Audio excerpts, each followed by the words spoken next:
Well, call us TNA, Gabe, because we found our very own Trish Stratus to my Albert and your test. I wish. I'll take that placing. I mean, let's be real here. I wasn't sure where you were going. Yeah, I mean, if we're going to be honest here, I am more Albert than Test. Well, I'd rather be Albert than Lord Tenside. But yeah, we just sat through the Royal Rumble, and I was about to say this was going to be a good pay-per-view, but I'm going to change my initial impression to It was so good up until that last fuck, man. So yeah, my reaction on the card is that's the end of the Rumble.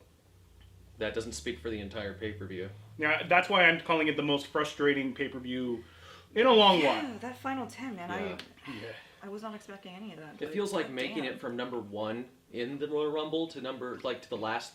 Like if you're 1 to 29. Like you're 1 to 29, and then you're about to when you get James Ellsworth knocks you over the ropes. Yeah, that's. Or Gilbert. Mm-hmm. Well, might as well start at the beginning with. Before we do that, I'm not saying that's how it happened, by the way. But let's begin with our little impressions of Takeover first. We watched Takeover Saturday. Yes. And that was, I don't know, like as many as there were good matches in Takeover, I didn't find myself heavily invested. I did. Well, that's because you were the biggest Nakamura fangirl I know. Yeah. So she watches NXT. That's her show. A lot more. For me, this has been more of a revival. I normally don't watch a lot of WWE, but NXT has been like my obsession for the past 6 months. And it's good to see some familiar faces still from the old days that I recognize tonight. Mm-hmm. And WWE has been pretty good at utilizing their NXT talent over the past few months. Except today. We are going to get to that, but right now, okay. Let's talk about Takeover San Antonio. I still feel betrayed. Takeover San Antonio. Yeah. Standout moments for me. The Fatal 4-Way. The Fatal 4-Way match with Cross just the MVP of that match, and more deserving of an exit than what she got. Twisting dragons. What was it? A flying dragon screw? No. It's dragon screw neck whip. It was a wow. Well, they call it something different, but if you look at the footage in Japan of a dragon screw neck whip, it's the same move, except that instead of RKOing them into the floor, you slam their head into the floor. Yeah. I mean, it's the difference between a TKO and an F5. So she gave a dragon screw neck whip to Asuka. And Off the apron. Yeah. So I mean, good on Asuka taking it. Good on her giving it. Mm-hmm. I'm just so upset that none of my guys won. Yeah. All weekend. I've had a pretty rough weekend. For the entire two nights. Oh my god. Like everyone you got yourself invested in, you bet yourself on the wrong horse. You bet on the wrong horse, rather. I'm still mad about Sasha. Well, that one. Okay. That one was more expected. I mean, it was. Oh, absolutely, but still, Sasha's my girl. And the Bobby Roode Nakamura fight, it was kind of a letdown to me. Kind of a letdown. Not because of the outcome, but rather because of the wrestling in of itself. And I will say this about Bobby Roode: you have great in-ring presence, you have great showmanship, but a double axe handle off the top rope, not exactly the best. Not the most glorious moveset in the world. But I mean, maybe that's the gimmick, is taking like the most bare bones, just run of the mill movesets and making them seem glorious. Maybe that's. I don't know. I sincerely don't know, but oh my god, a scoop slam! Oh. What was the most disappointing thing about that match, though, was the fact that they had to write a story around the fact that doing the Shinkasa, it was I can never get that name right. Kinshasa. Doing the Kinshasa somehow damaged Nakamura's knee. It's always his fucking knee, though, with that guy. Yeah, it is. I mean, it's like the most common like weak point. Like if you were but for him specifically. Yeah, like for Nakamura, he might as well just have this glowing red fuck me spot right on his knee, like an old school shmup boss. But Zelda thing, like glowing eye. yeah, but it's not like Bobby Roode worked on that knee and then that became a story. It's that through his own wrestling that his knee became an issue. Yeah. And that doesn't make Bobby Roode out to be more dominant. It just or tactical or dangerous. It just means he's edge opportunistic. Not Yeah, that's why it didn't feel deserved to me. It really didn't. The way he railed on his knee was pretty comical, though. He takes the guy and he's just like give it a little nudge, what's that? like a Sergeant Slaughter noogie to his Yeah, knee. like a noogie to his knee. And the DIY versus the Authors of Pain. That one felt kind of like not a dud. But It was still entertaining as hell, though. oh yeah, it's just because they're two big dudes slobber knocking two cruiserweights around, and that's always fun in sort of a morbid sense. But I think for all sake and purposes, that match went about as well as it could possibly go, which is to say, not very. But It wasn't one of my favorites, but no. I do love their I do love the Authors of Pain tag team move, though, the powerbomb collision into more power bombs. Yeah, but unfortunately, DIY didn't sell the neck whip. Oh, the neck whip where they bounce heads and it really looks bad. I mean, on the other hand, I don't want them to get a double concussion, but on the other hand, this is supposed to look good, and that doesn't. And it that doesn't look so good. If they just tap each other on the back, then it doesn't look quite. It feels as bad as the Miz trying out for like 3 months with that springboard power bomb. Yeah. Where it just looked like, well, you kind of tried to power bomb him on the top rope, and then that did nothing, and then it doesn't add momentum. It just looks stupid. There were a lot of technical mishaps, I think, over the past couple nights, but tonight especially. Yeah, especially in one particular match, which no matter how the Rumble match gone, that still wasn't as disappointing as the match we're about to talk about. Well, not is it just. Is it what I think you're going to? Yeah, I think so. I don't know. It was pretty. Because the Rumble ending was pretty. Yeah, well, Rumble was disappointing, but this match in particular was how could this go wrong? They found a way. Yeah, and considering who was at fault here, you expected way more than you got. Any thoughts about Takeover that escape you? I know we're missing a match on the card. Nothing that jumps out at me. I mean, that's what Takeover San Antonio felt like. Yeah, it was all right. All right. It was nice and entertaining. Someone had a good fight, which was not repeated tonight. Mm-hmm. That much. Yeah. That's just nothing really sticks out. Nothing really shined too much. Nah, it just felt pretty run of the mill in all sense of the word. And oh wait, one last thing: the Seth Rollins run-in.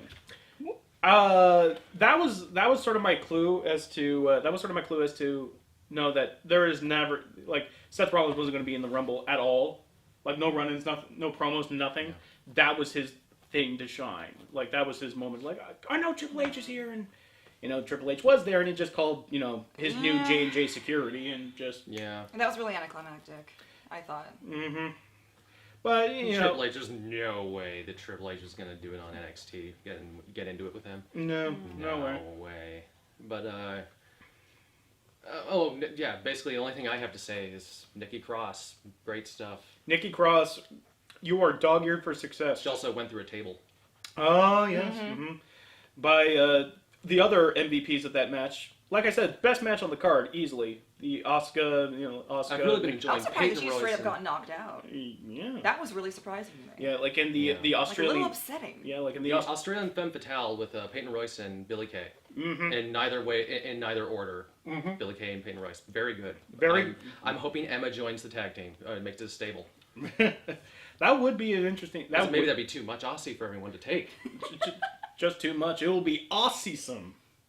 Oof. I know, that was rough. I had to jam pack that. Even by my standards, that was pretty coarse. Yeah, that was. So. But that joke fell down under. Mm-hmm. Oh. All right, so can we segue out of this awkward bit into another awkward bit in which you get to bear witness to an old pastime of ours, in which we exchange lame wrestling gifts. Wait, exchange? Mm-hmm. We got a gift for you. Wait, but I don't have anything for you guys. No. Your gift to us is your presents. Aww. Wow. But Oh, for real? Should I have brought something? No, it's No, customary to give the guest a gift, but not so much. you don't have to. That's not necessary at all. But besides, I don't. Considering what the theme of the gift exchange is, Yeah. I'm not going to be shedding no tears that I'm not going to get. Oh, this is gonna be good. Yeah, but we got something for you. But do you want to go first? Do you want to go first, or are you banking? You have to move the entire thing into another room. What? He always outdoes me on this, but at least this time I can get a little bit of satisfaction. Okay. Here's your gift. All right. Okay. It's wrapped in bubble wrap. Oh, and it's mailed out to me. Oh, and it feels pretty hard. Pretty hard. Okay, it's a shirt. It's a super weight. It's. Oh, what the? Oh! Oh! God damn it! You got me a TJ Perkins NES Yes! Yes! shirt. Please tell me Drink it in. And all its pixelated glory. And he's dabbing too, the lame ass. And you have to wear it. Fuck yeah, I have to wear. It's the dad that pushes it over. Please tell me this was on clearance. I ain't telling you shit. Was this on clearance or not? Because I would bet dollars to donuts this was on clearance. I ain't saying nothing. If it wasn't on clearance, you think I would admit to buying it at full price? I think you Well, would. playing a game. I think you would. Just to give it to me and just see my disappointment.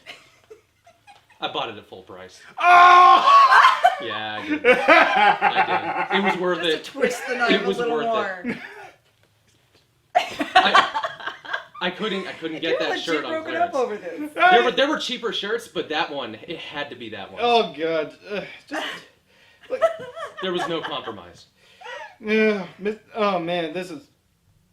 You know, there's very few things in this world that could get on my bad side like a bland white meat baby face. Then you have to show it to Mark too. Oh, yeah, I know. I Mhm. know. Shirt critique. Exactly. Oh, and it's huge too. I mean, it takes up the entire shirt, all the way down. I was making damn sure that there was no excuse that you wouldn't wear it. I mean, it goes all the way down to your gut. It's. I wanted the picture to be as big as possible. Did you tell them to customize it so that it's blown up all the way past? I'm surprised it's not glow in the dark. Little LEDs just to draw the eye in.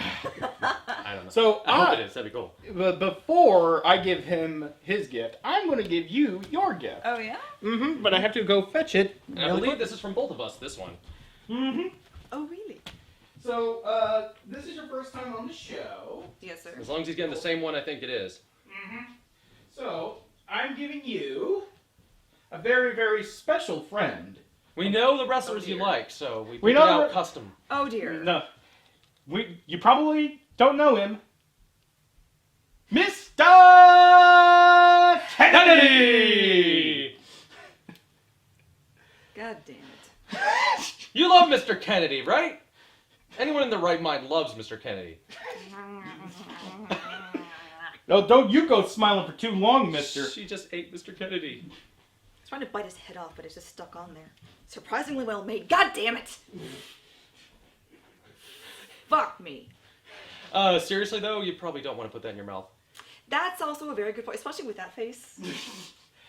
I don't know. So, Yeah, I mean, Sorry. don't put that in your mouth. it's a bit too realistic. hey, Gabe. Yeah. Remember our gentleman's agreement? Should there be a flashback moment right now? Well, Are you surprise! invoking a code? I am invoking a code, and I am revoking said code. Congratulations, motherfucker. Here you are. Wait a minute! You did not! You did not! What did you do? Show the What have you done? No! Because that'll make it official if I show them it. You need to take this back. Do it, Take No. it back. Do it. This is for the good of the Okay, world. Show the nice people what you got.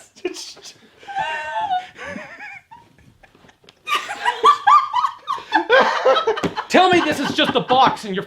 No, that's real. I'm not going to open this up and find something else. No, that is real. In case you didn't know, we have a ceasefire as far as Carlito goes. Well, the war just went from cold to hot, apparently. You just drew first blood.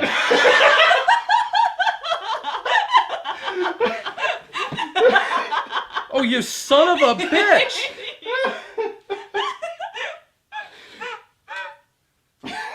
Carlito... It's not just like a figurine or anything. This is like a whole fucking... This is Carlito's cabana. Includes cool hammock, chairs, and palm trees, and a barrel of apples and stickers. A barrel of apples and stickers. Okay.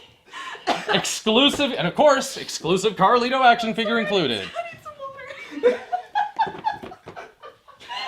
What?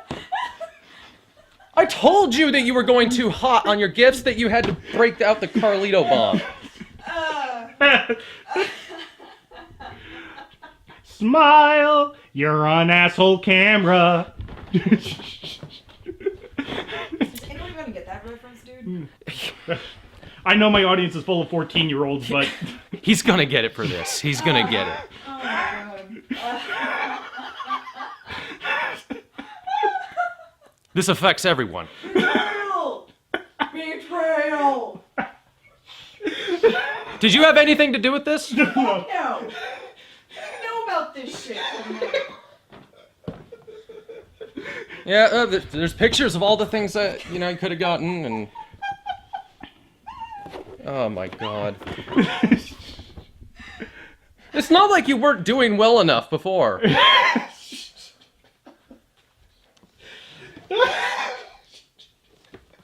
We're like, you know, the thing about round-the-clock torture is that you can't really up your game from here. Oh, he'll find a way. He'll find a way. What, more Carlito meets Kevin Nash? Where are you gonna find that shit? Like, are you gonna start inventing shit and getting it trademarked just so you can... Gabe, now you can use this. This is great compared to... You got lucky. But don't put it in your mouth, seriously. Oh my Don't put it in your god, mouth. don't put it in your Gabe, mouth. 2017. Yeah.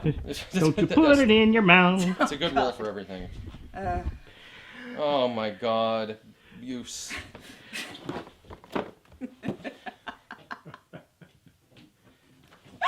There's no words for...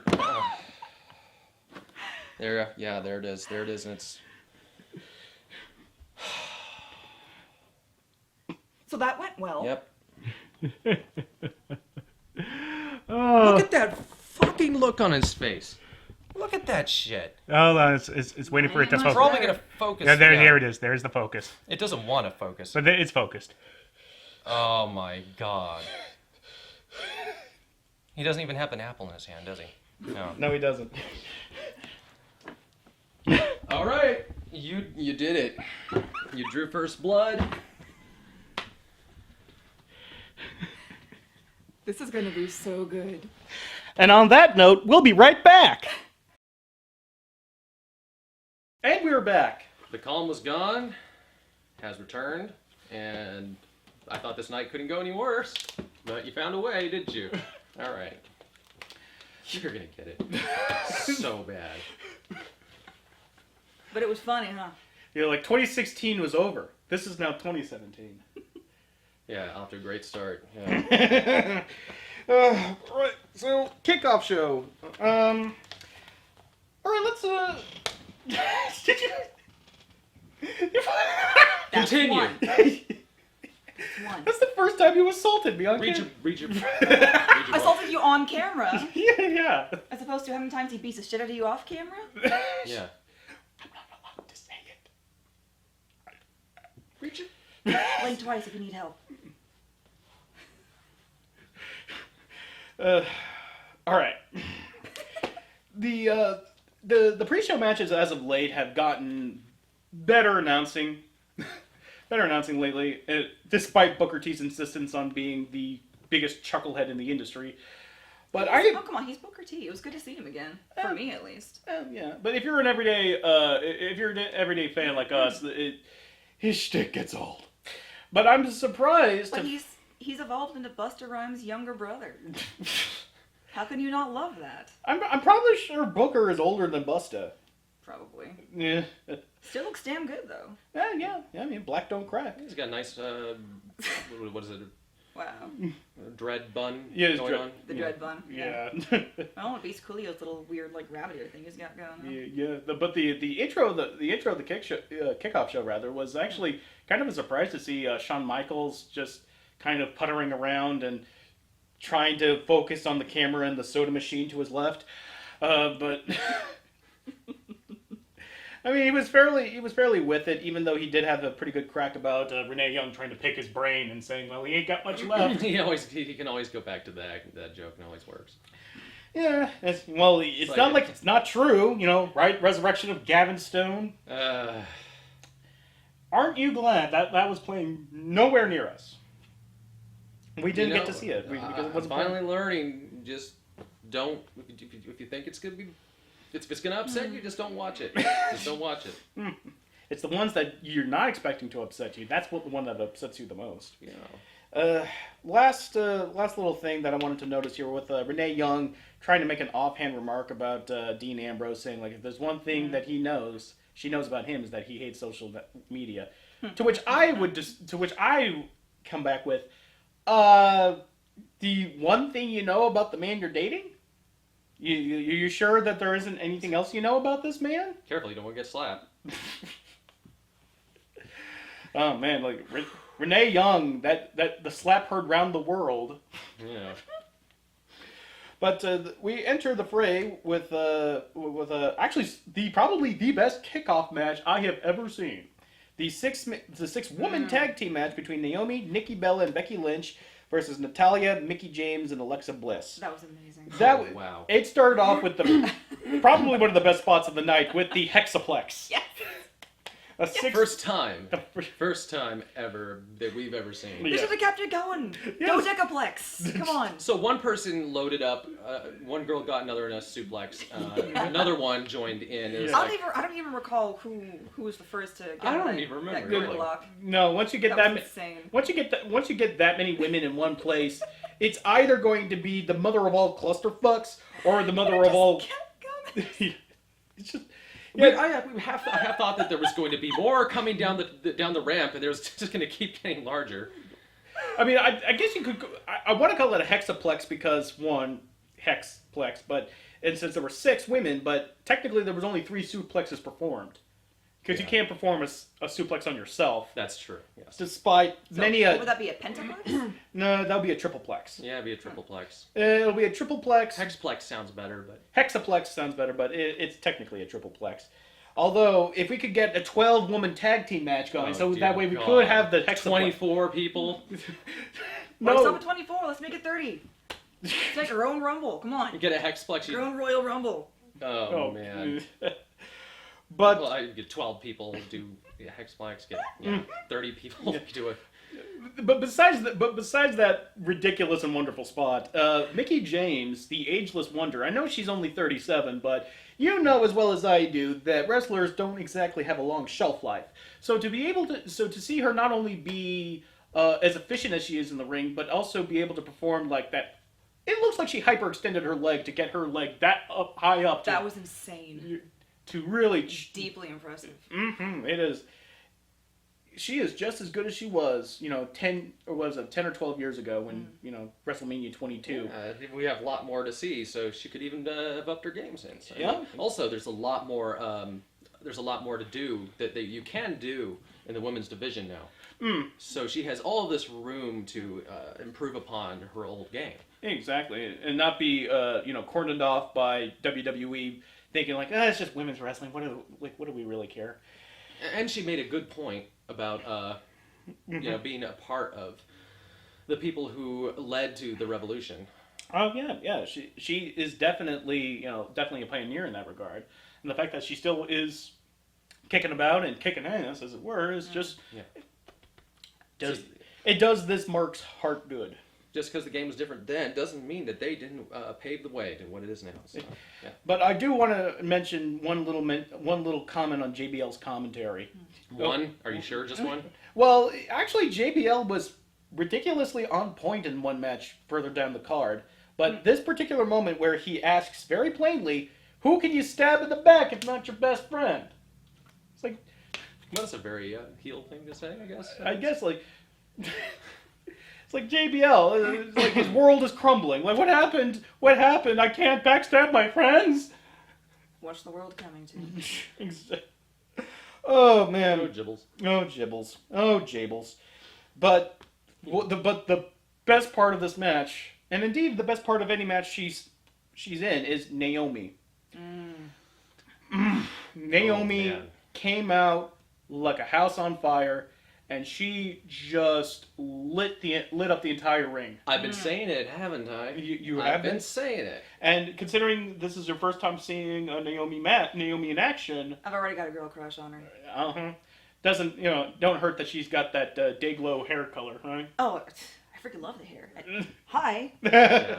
But, yeah, I mean, it was just, I don't think they utilized her enough. I can see why they held her back until the very end, but it was just clear that she just outclassed everybody in that ring. Yeah, she is best pure athlete, at least on the women's division, at least. And the fact that she not only got the pin, but pinned Alexa Bliss, the women's champ on SmackDown, that is very, very good for her. And the fact that they continued to laud her in the pre-show as they kick back with Renee Young saying, like, give it up for Naomi. Yeah, they specifically gave her a plug. Like they singled her out and just said like that is really good, and I'm looking forward to a big push for her. Yeah. I mean, if you pull off a performance like that and you don't get pushed to the top, then it was on point. Yeah. I'm looking forward to seeing more of her. Yeah. Yeah. Her entrance is great. Her look is incredible. She's I mean, I don't know about her mic skills yet.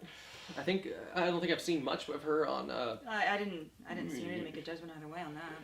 I think I have seen a little bit and it wasn't great, but that's a hard muscle to exert to get big, Yeah, like you got to spend some time talking before you actually get good at it. Not everybody is just, like right off the bat. Some people are. Like some people are like a young Brando where they just slide in just like, ah! But that's young Brando. Yeah, not everybody is. Yes. But like even Jerry Lawler, one of the kings of the stick, had to, spend his time in the bingo halls getting his mic skills ready. And he probably could have used a little bit more practice now because while Booker and Renee were lauding her, he comes in with like, and think about Alexa Bliss, how embarrassing it is for her to lose in front of all these people. And on one hand, I could think, well, he is kind of right. I mean, she is the champion and she lost to a non-contender. So from that perspective, however, it is no embarrassment to lose to that kind of a performance. No.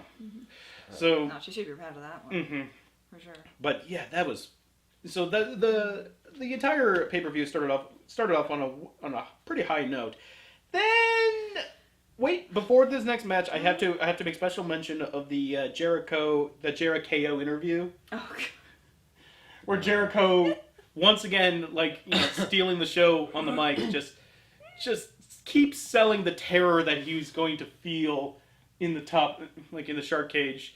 Lip quivering. Lip quivering. Pretty much. Yeah, it's like, and I love it. Like, my favorite part of the entire interview is that Kevin Owens is like, it doesn't matter if Jericho is going to be 20, 30, 40 feet in the air, and Jericho's finishes with 50 feet. Like his voice actually cracked a little bit too, didn't it? Part of me's like, hey, it's like Jericho, you're the guy. It's like, the guy in the sky.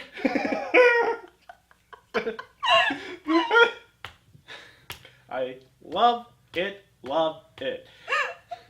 That was beauty personified as far as a great chicken heel is concerned. Yeah. Oh, speaking of chicken. That commercial. Oh, the golden KFC commercial all throughout. No, we're talking about the other one. Oh, which other one? Gabe. Oh, you were out of the room for that one. Oh, there was another KFC commercial It line. was so fucking awkward. Which one was this? You Because don't I know it remember? wasn't Colonel Ziggler. I wish it were. No, that It wasn't the gold plate one. It wasn't the gold plate, but it was fuck, what the hell was his name? I hate myself for not remembering. Wrestling? Yeah, they were talking about how much they fucking love the chicken. Like yelling at like a box of KFC. Oh, Cass and Enzo. Enzo. Yes, yeah. I forgot fucking Enzo. I That was immediately forgot them. painful. Those poor That was guys painful. are always being called on to have to like sell, whether it's selling merchandise or doing like charity things or whatever it is. They've just been the go-to guys for all of that stuff, and it's understandable because Is they're it that both. awkward every single time they do? It's not that awkward. Not that. They're Well, usually That pretty would be good a about. sight.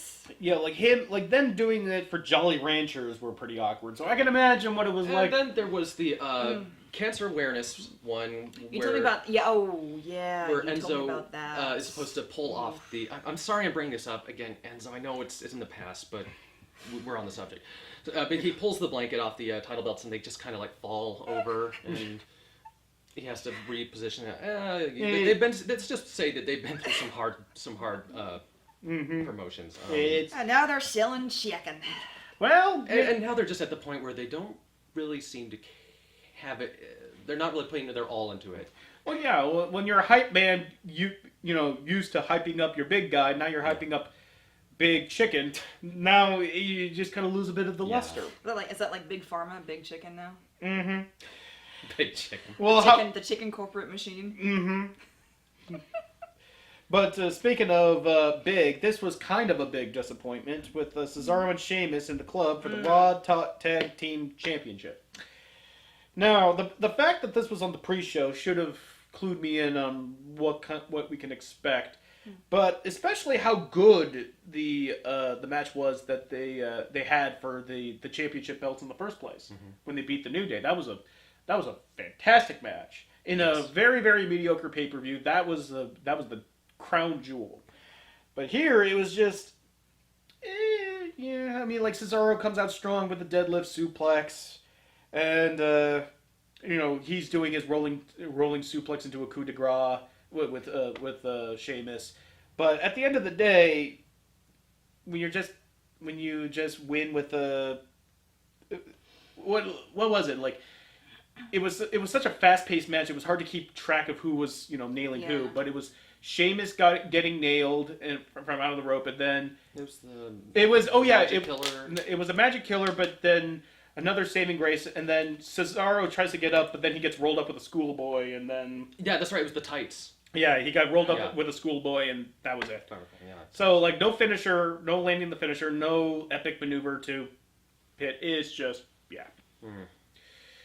Also, just gonna say it again, Cesaro, easily one of the top 5 talent, easily, in the business, and he really should be given more.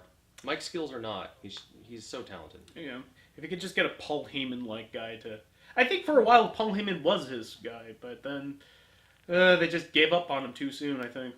Yeah. Well, it's kind of hard. It's kind of hard for a babyface to have a Mike guy, because because managers are just heat magnets, no matter who they are. Can you think of one good manager for like a face team or face person? Oh man. Maybe when the Midnight Express were faces, but that's.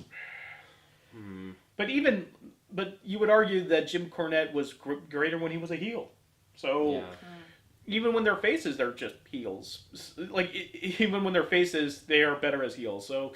It's been a good day for heels today, for sure. Oh yeah, like pretty much every single heel won, including one that's not technically a heel but might as well be a heel. Wink, wink.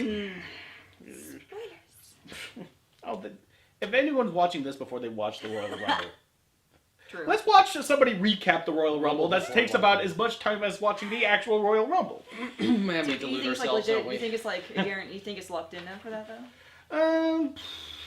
I don't know. It feels like these things can take us. These things can take as much time as they'll take. But one thing, like anything else to add to that Raw Tag Team match that wasn't brought up, because it was a fast-paced, interesting match, but like nothing really stands out on recollection. Um, I mean, I'm glad the club finally get their tag team championship run. Finally, wish they won it in a more convincing and more spectacular way. But I want to see what they do with it. I love Cesaro. I don't want to see it fold yet. Although I, on the other hand, really like both Sheamus and Cesaro on their own as well. And I just want to see Cesaro. I want to see him get the belt. I want to see him get the title, the world title. Well, considering they're on Raw, it'll have to be the Universal title. I mean, Universal title, whichever. Yeah. Both. Anything that pops up on recollection on the Raw tag team? Not for that one, no. Again, I feel kind of bad coming into this because this really is. Again, I'm learning as I go here. Yeah. NXT was kind of the gateway drug for me on this, for sure. Rather WWE. Which I think is WWE's intent for NXT. I know. With I wouldn't call myself the target audience, though, you know. I suppose not, but they try to go for a general audience these days instead of just like 14 to 17-year-old boys back in the 90s. Or like both speaking from Well, that's why I like NXT though. It does feel a lot more real. It does. I agree. It does. Yeah. It has way less of the cheesy haunted house, They just go straight to the good mirror stuff. weird shit. But on the other hand, that's also kind of what makes wrestling kind of great. Exactly, and that's why That's I also still watch true. it. Because But I have to get still some enjoy cheese. being able to see all these fresh faces really grow into their element. Yeah, that's It's been amazing. so to me, NXT and WWE are two different beasts of the same cloth. That's yeah. So like you can It's enjoy not a both. preference. You can enjoy both, but for different reasons. Speaking of enjoyment, Dean Ambrose on the is finally getting back in his groove as far as promos. Oh yeah. This was her first interaction with Dean Ambrose, and seeing him have this completely lackadaisical attitude about, like... I on could have tweet questions. sworn he was blazed for the entire time he was on camera. I could have sworn, and it was, oh my god, it was couldn't have beautiful. asked for a better first impression. Oh, no. He was pretty he was legitimately funny, but he was nowhere near as funny as when he suggested how he was going to handle the Big Show by basically suggesting that he was going to use him as clearing out the ring, use Big Show as to clear out the ring, like he was Woody in controlling Buzz Lightyear. Back! Buzz. Back, you animals! Back! It's just like I'm gonna, just get up nice and close to him and just gently caress him. And he gets angry, too angry. I say, "Oh, the Big Show, no." No, Big Show. Like he was Black Widow trying to calm down Hulk. The sun is... It's getting real near the sun. With just as much sexual tension. Oh, man. But down for the match that you were most looking forward to, Sasha Banks versus Nia Jax. She's she's your waifu. She's my wife. Yeah, she is your waifu. And unfortunately, your waifu lost to... Granted, I know that she was the underdog, but I was really rooting for her just because it would have been so nice to have seen her finally succeed. But she's like 5'3" and bumps like a goddamn maniac against a woman who might as well be Nido Queen. She is just this... She pretty much is Nido Queen. Yeah, like she's a Nido Queen of a woman. Nido Queen. She's the 6 foot tall, just glamazon, for lack of a better term. Well, but now that we're going into this though, the fight itself was quite shocking to me.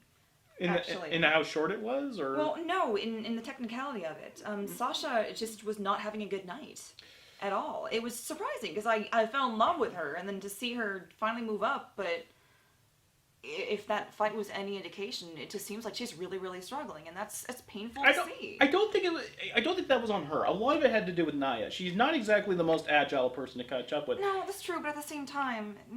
Did it feel like she just wasn't on her game, or? Yeah. Because I thought she was taking.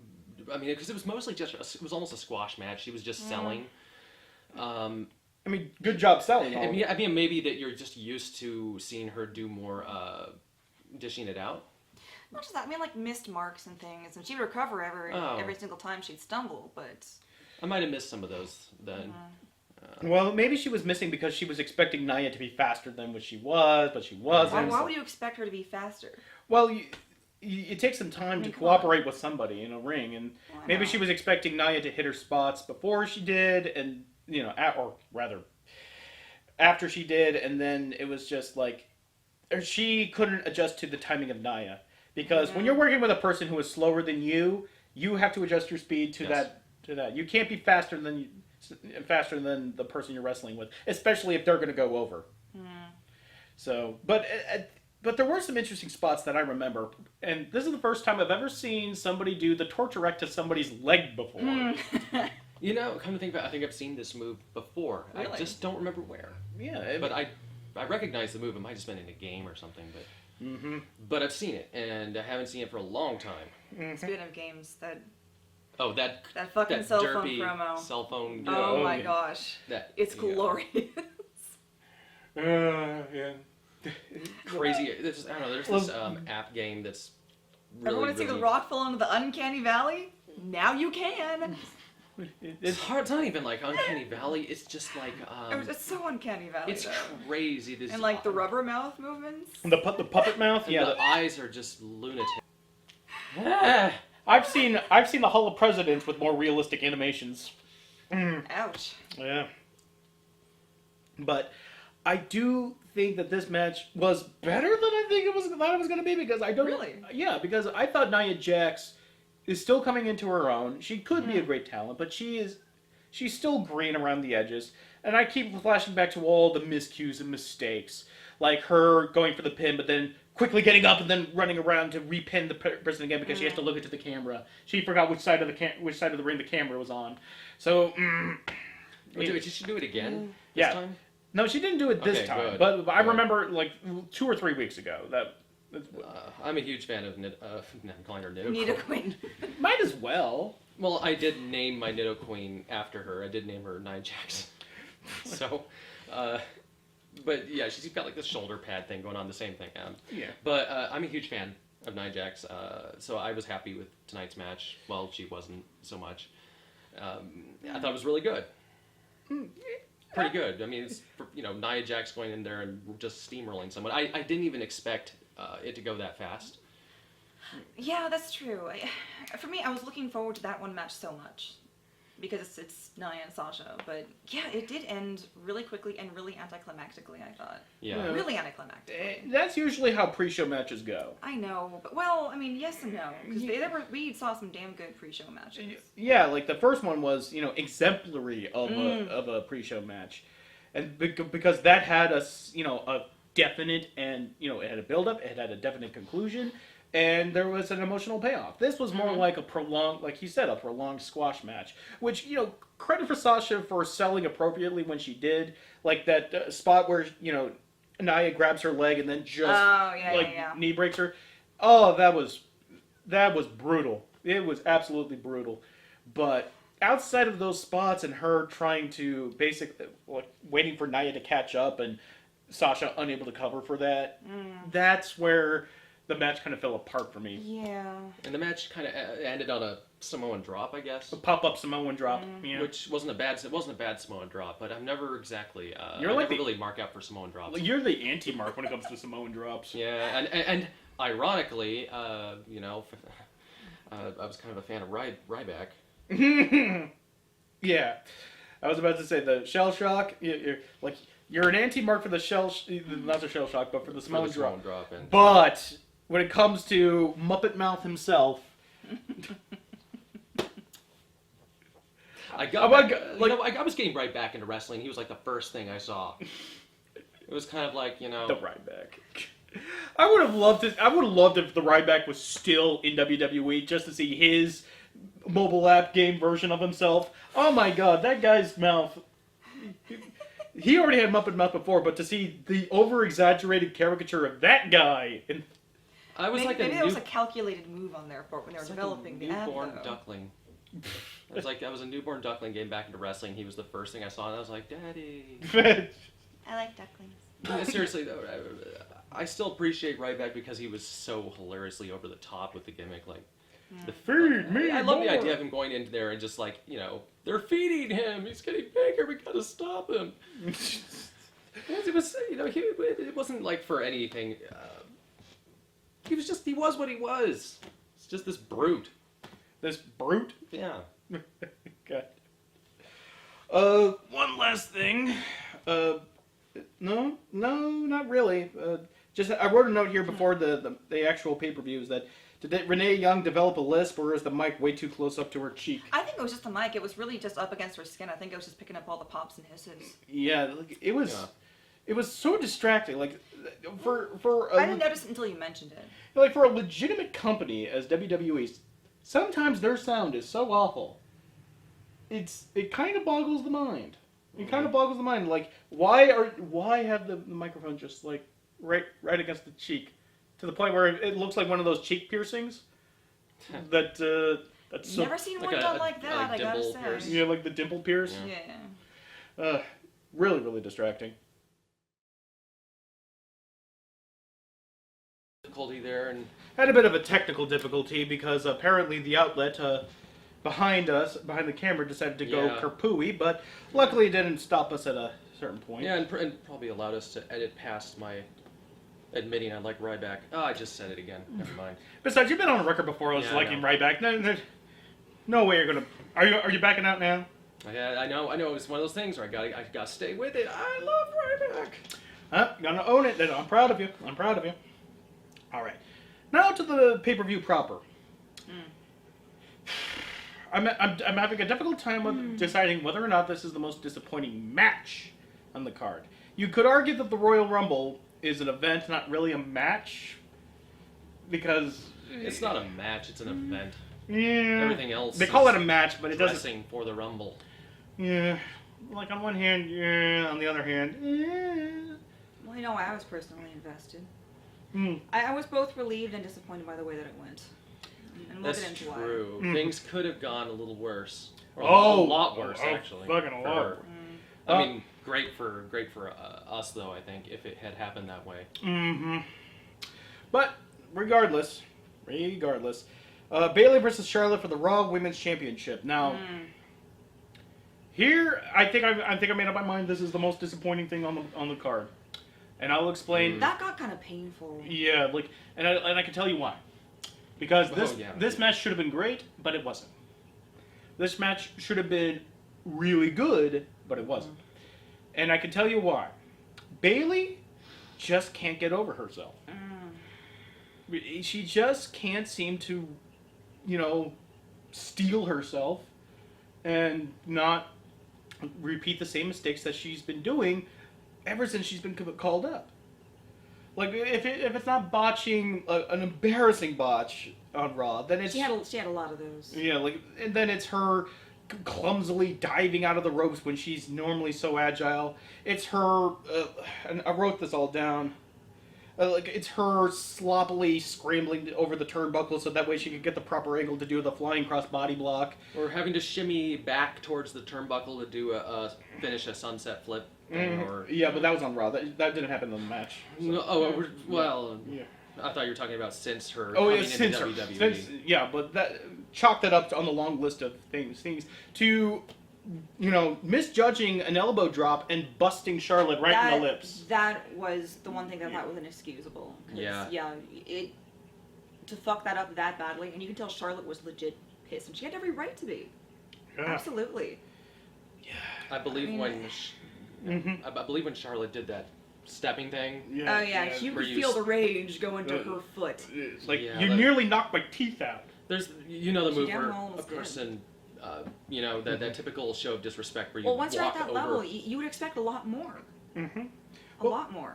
But Charlotte, being a professional, showed her grievance to the business of wrestling is you're going to take as much as you give, Yes. so don't give more than you can take. Yes.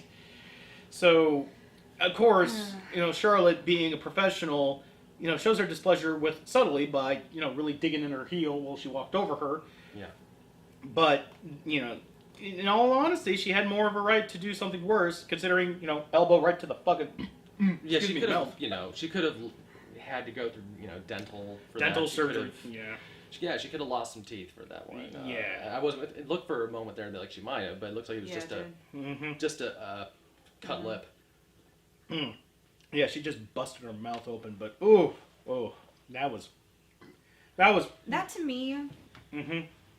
I'd say it's on par, if not more so, than the result of the Royal Rumble for me at least. Just because again, personal investment. with these characters, and it was tough for me to see because it was the first I've seen her in this setting. Yeah, like And it just I'm was so sorry. underwhelming for me. Yeah. yeah, and that's just been the story of Bailey so far. The fact And that's so sad to hear. That's so sad for me. She is such a great person in real life. I mean, you just know, and she has the Cinderella story going on, you know, and you never want to Plus, see she's this just happen. goddamn adorable. yeah, she has all these things, and yet she keeps undermining her own push. I mean, like, a lot of people like to blame WWE for holding back women's wrestling, but when women's wrestling are in the ring, when they're in the ring and they're doing stuff like that, they got no one to blame but themselves. I mean, when wrestlers are, you know, it's on them to be over with the crowd and present themselves as a worthy person to get invested in. Well, Charlotte was on point for that. You know, She hit all her marks. Oh yeah, Charlotte is always on point. exactly, and that's why she's going to hold on to that title for a long time. Until, you know, WWE relents and gives it to Nia Jax. That'll be a fun match. I don't know if it'll be a fun match. It'll be an interesting match. Do you think Nia will dethrone the Queen? I think that knowing WWE's history of giving the title to the biggest person in their respective division, Nia will get it at some point. maybe not off of Charlotte. Really? I don't know. Like, I don't know who would be the interim champion between her and Nia Jax. But I don't think that they're going to pit the two women against each other, mainly because they want to protect Charlotte.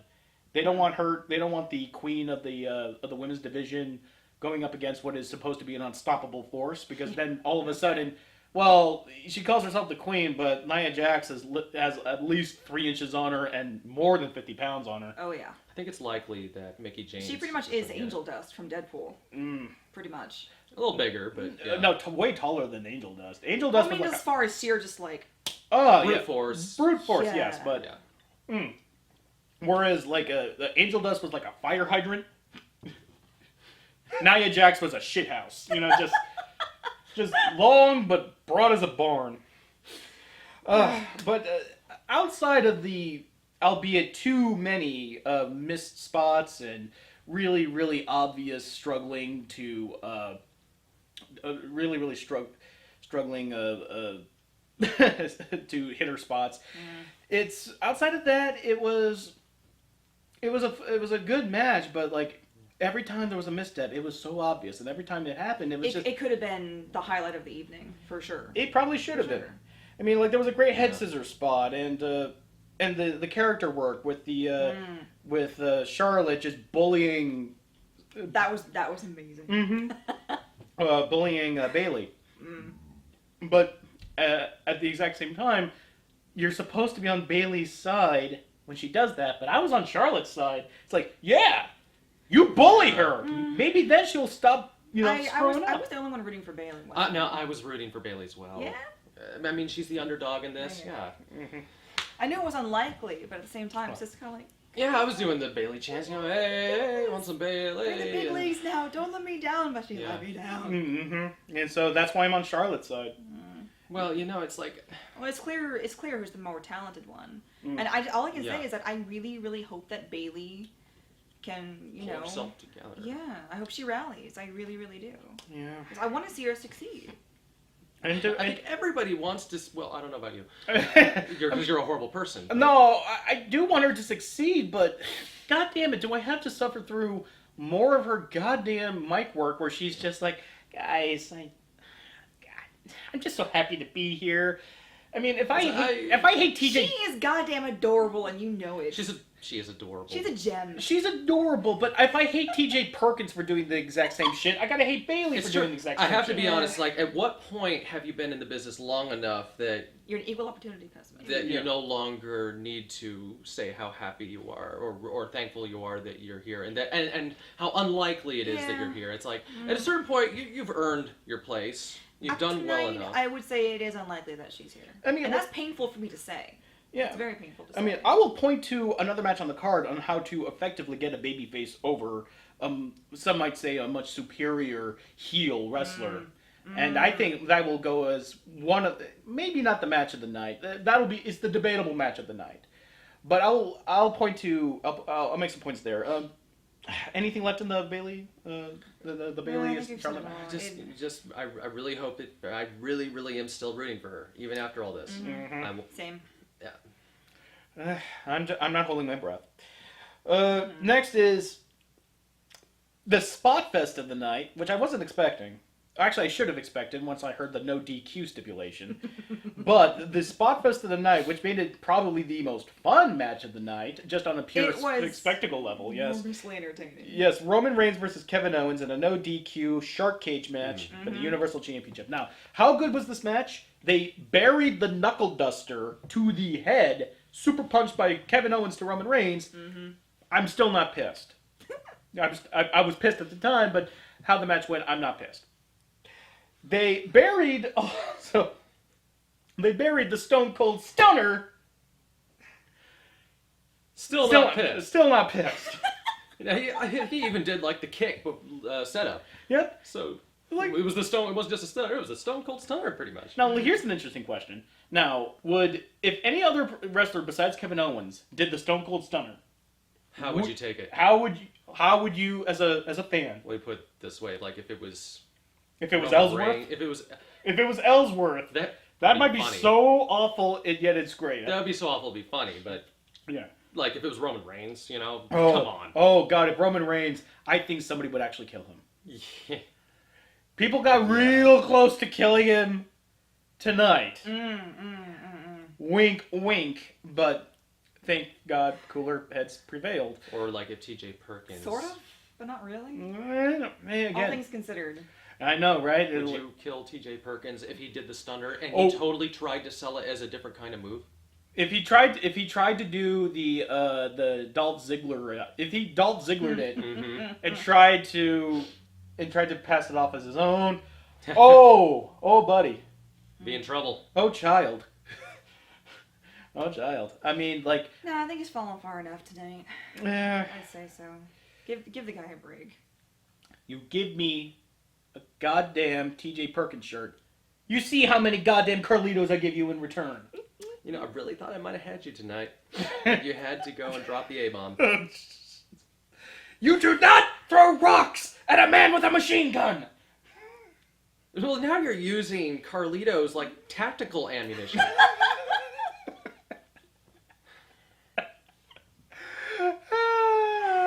No, it's the right word to strike, just like a viper. Oh, Yeah. speaking of fun. Yeah. Okay. But the match kind of went expected because when you have heels always win shark cage matches because at no point or another would the person being suspended in the cage not have smuggled something in would not have found some way to interfere in the match. And granted, I like the knuckle duster spot because I'm kind of a mark for William Regal. But at first. I'm sorry. I imagine because they had an NXT little bit where I don't think it was like maybe 2-3 weeks ago where he shows him polishing like the knuckles, and then looking at them meaningfully, like something was going to happen with them soon. And it's just I imagine he didn't think it was going to be Kevin Owens goes in and steals them and then buries them.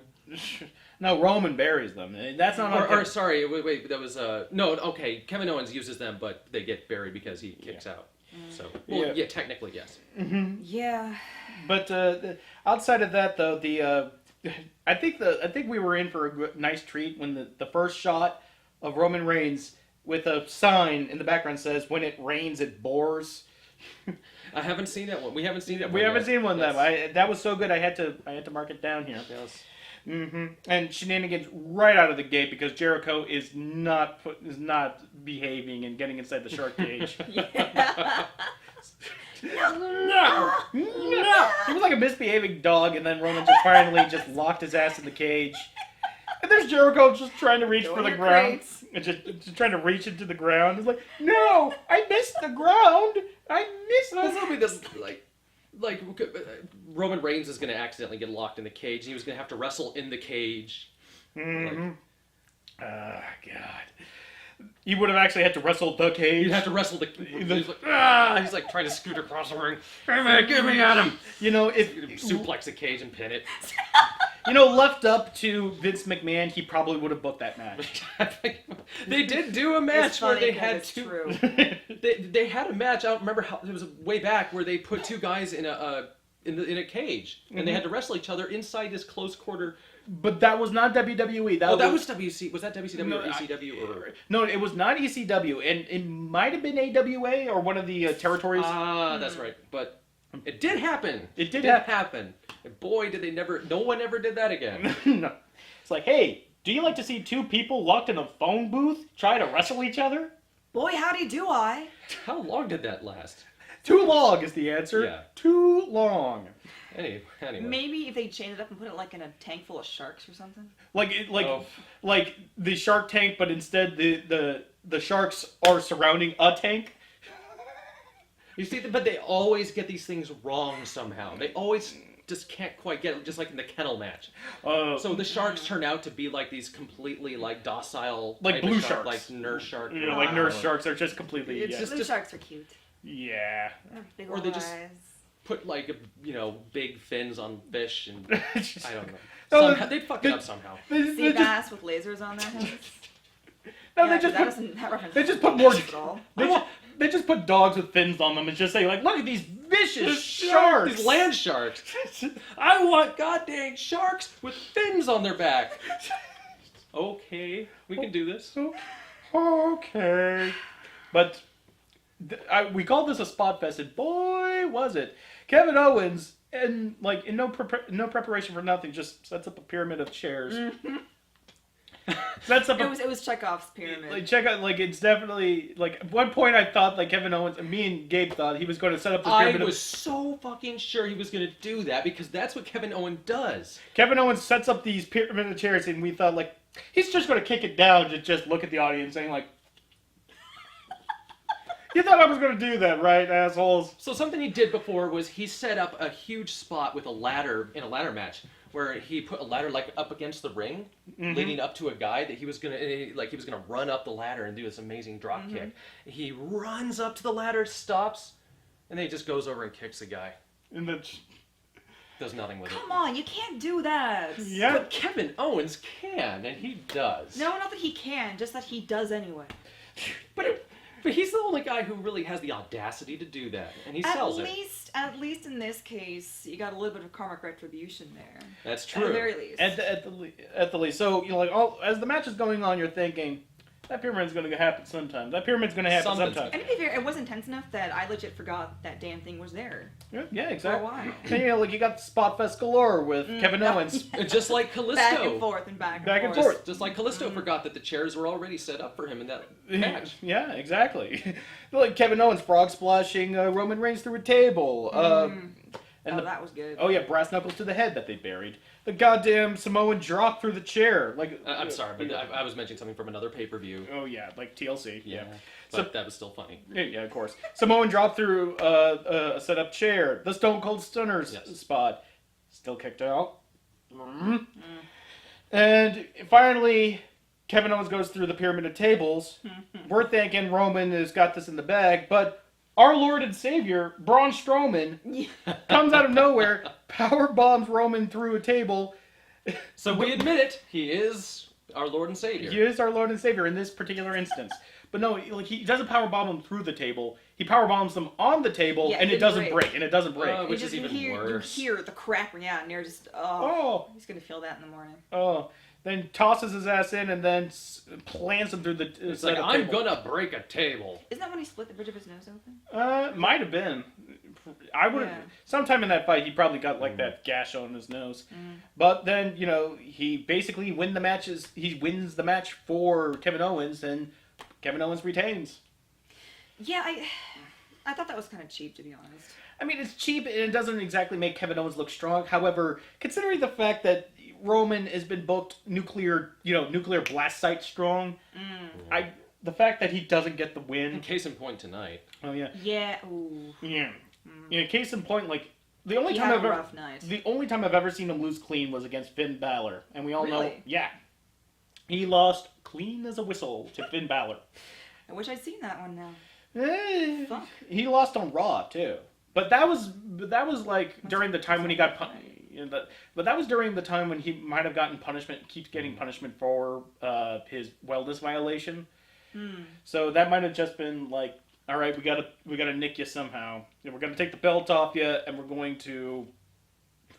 gonna bury you down. Wasn't that punishment enough? Yeah, no, because he spent some time in the mid card with Rusev, but then I don't know, like to me, Roman Reigns looks like he's tired of his own goddamn push. Like he doesn't want to be booed out of the goddamn building for doing what he was doing. What he does is doing what he does. He's a good wrestler. He is intense, and I can tell, I can sense greatness within him. But he's booked so horribly. Yeah. He is Vince's golden child. Vince, or either him or both of Triple H's golden child, and the fans are rightfully not having it. It feels like a deal with the devil, where he can have everything he wants, but he can't have the satisfaction of having it. It's like having everything you want, but you're looked as an asshole by everyone. Yeah. You can't enjoy it because no one will let you enjoy it, even through no fault of your own. Yep. Not really. I mean, it's on him when he sucks on the mic. Or his eternal smug look. He's eternal smug look. Well, the only reason why his eternal smug look doesn't work is because he's supposed to be babyface. He has resting heel face. He has resting heel face. And, like, instead of playing to that strength, we're trying to play against type, which... We saw a lot of that today, too. Mm-hmm. But outside of questionable booking as far as making your Universal Champ look dominant, right now he just kind of looks like, Reign of Terror. Kind of like Triple H, the dirtiest player in the game, will try any means to not lose his championship. Which, Except that he doesn't have to cheat. All he has to do is walk into the ring. Yeah. Unfortunately, I don't agree with that booking, but I do like I still want Kevin Owens to have the belt until probably Finn Balor comes back. Then they're probably going to pop it on him because It's Finn Balor. Yeah, but my one thing about Finn Balor is that WWE kind of hot-shotted him, where he's like, oh, he's this young buck, he's going to take the whole WWE by storm, and he was immediately booked into the title picture within a month of joining WWE. That just never happens. Well, it's popularity, though. Well, then let me ask you this. Do you think the same is going to happen with Nakamura? I don't know. That's interesting because Nakamura can't really talk the way Finn Balor could. But it makes up for it with just sheer insanity. Which is why I love him so much. I may be an excellent talker, but it's just language barrier. That's what I wonder about, though, because knowing that, I wonder, just because I know they wanted to capitulate on his popularity, and I don't want to see history repeat itself with Nakamura because I think he deserves better. Yeah. I mean, 'cause I was worried that we're going to do that to AJ Styles, but on a long enough timeline, they treated him fairly well. And even, as we'll discuss later tonight, even in defeat, he still looked like $1 million. That's true. Even in defeat. Yes, that's true. So I'm not too angry about that. I'm not angry at all about that. Spoiler for my opinion about an upcoming match. Because that, right now, is not that match. It's this match. It's Neville versus Rich Swann for the Cruiserweight Championship. Ooh, yeah. That was good. That was good. Holy shit. Now, if you want to talk about how to get Rich Swann over as a good babyface, someone to get invested in, this is how you do it. Now, granted that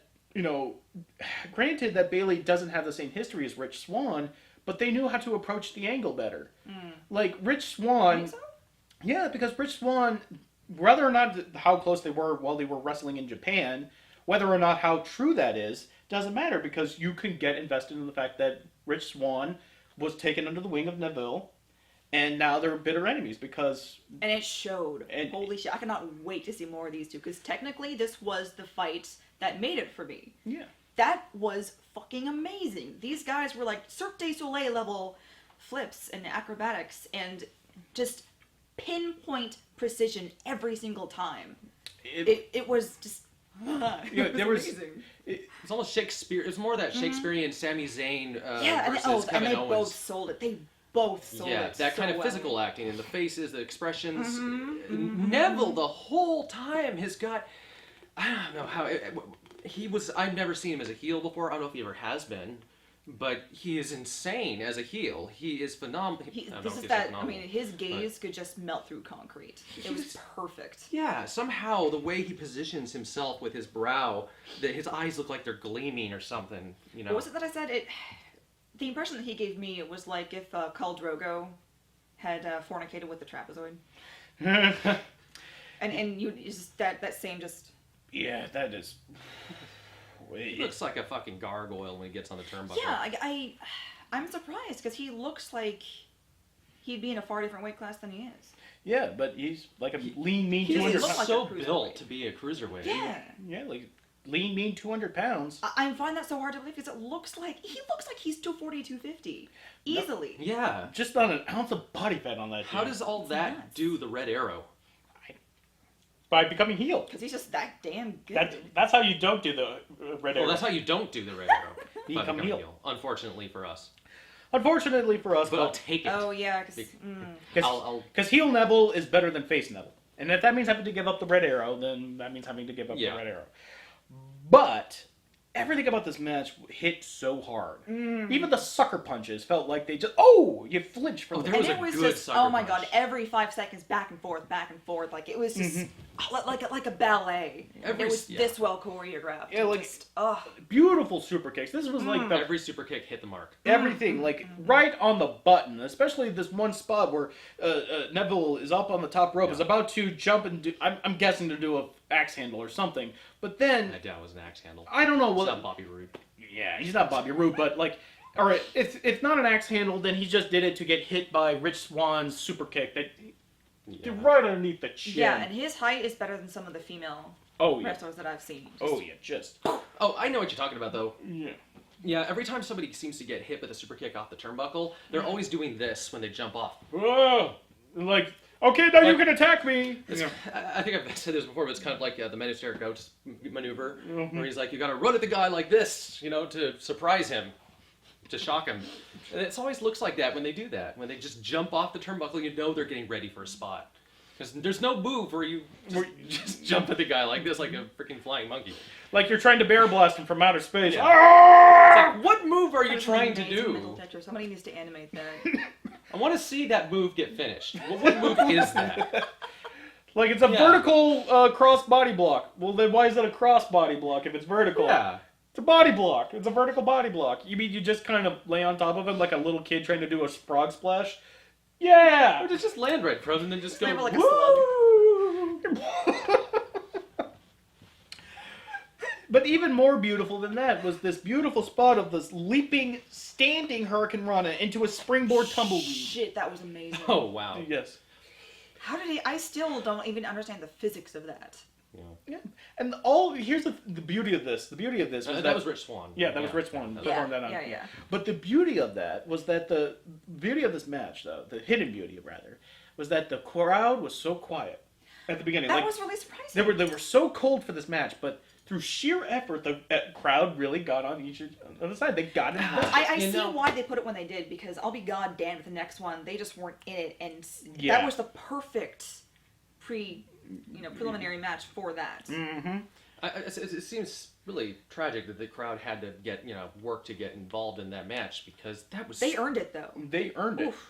Yeah, that's what I'm saying. Yeah, the crowd should have been hot for that match from the get-go, pretty much, because they were delivering from the start. Yeah, well, but the sun doesn't shine on the same dog's ass every day, so you got to be able to work with what you have in the environment that you're in. Colloquialisms, I swear. This and the donuts one. You gotta write a book of these things. Well, when you live with a dad who is when you live with a dad that is rather grew up in Midwestern Illinois, I'm very familiar. Oh yeah, the colloquialisms kind of pile up on me, but the thing about this match that kind of like so this close from being greatness was that it was kind of a rushed end where unfortunately Neville basically locked him into an ab stretch, and he had to tap out. But it was the fact that he tapped out pretty much immediately. Mm-hmm. That was... Oh, God. Like, if Rich held on to that, like, it could very well be that Rich didn't, because he literally could not be in that for too long, because it looked It was a submission that actually looked painful. The thing with this match is that it really became hard to tell if they were just brilliant at selling it or if they were legitimately hurting. And in that last case when he tapped, I almost for a split second I thought there's no way this did something just actually happen? Did he really just tap out because he was legit about to choke out?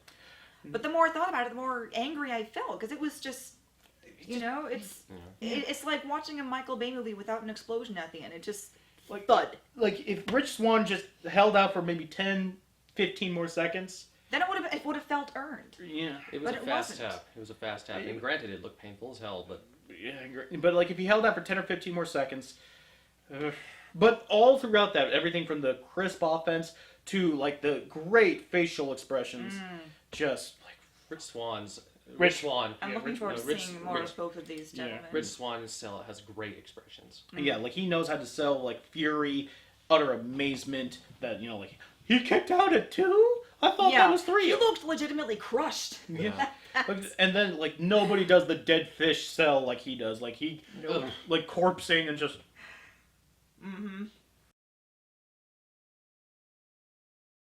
Best match of the night, I'm gonna call it. Yeah. Best match. Yeah, which was I wouldn't call given it. What followed it should have been better, but it wasn't. It wasn't, but it's not for. All right, I'm debating with myself, and I think that's kind of good.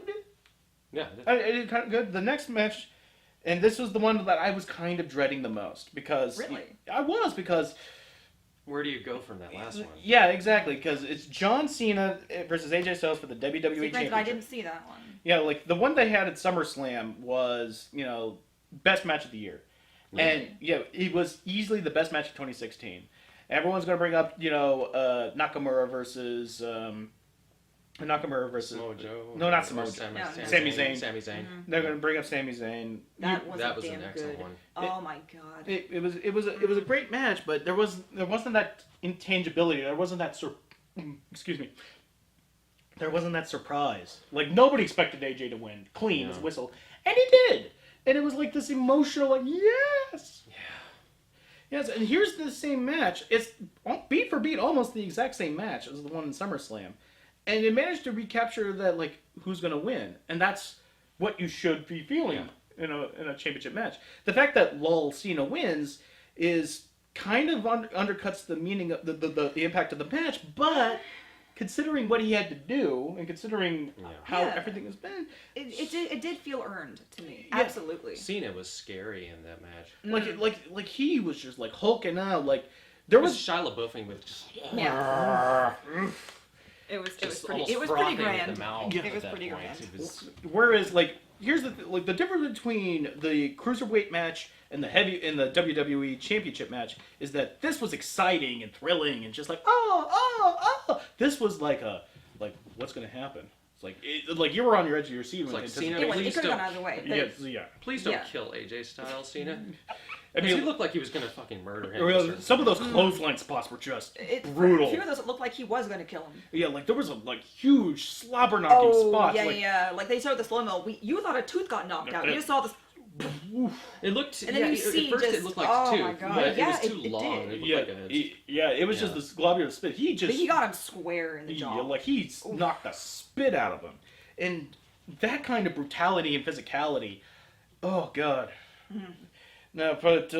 A lot of these moments were just from SummerSlam. Again, the wheelbarrow facebuster, the torture rectus spin out powerbomb, all in SummerSlam. Really? Even in? Do you think it wasn't even in sequential order? Not nearly. I wasn't. Go back and watch this match now. It wasn't in sequential order, but it was within even with the submission hold. Exchanging of the submission holds. Oh, really? Yes, they changed that. So you shouldn't have told me that because that was my favorite part. Mm-hmm. That was legitimately. And that's and that's why again when you think about it longer, when you realize they're having the exact same match at SummerSlam, you feel like. But on the other hand, you're thinking, well, that match is great, and I want another great match. Yeah. See, now I can understand why you were a little bit disappointed, because from where I was sitting, I mean, it's new to me. Yeah, that was a great If you match. hadn't seen the other match, this would be perfectly... Well, that's true. I couldn't understand why you weren't as hyped up as you were. Because the first time in SummerSlam, it was, And then finally, 1, 2, 3, AJ wins. Like, We were both ecstatic. we were marking out like fucking crazy. I mean, like in a fairly awful SummerSlam.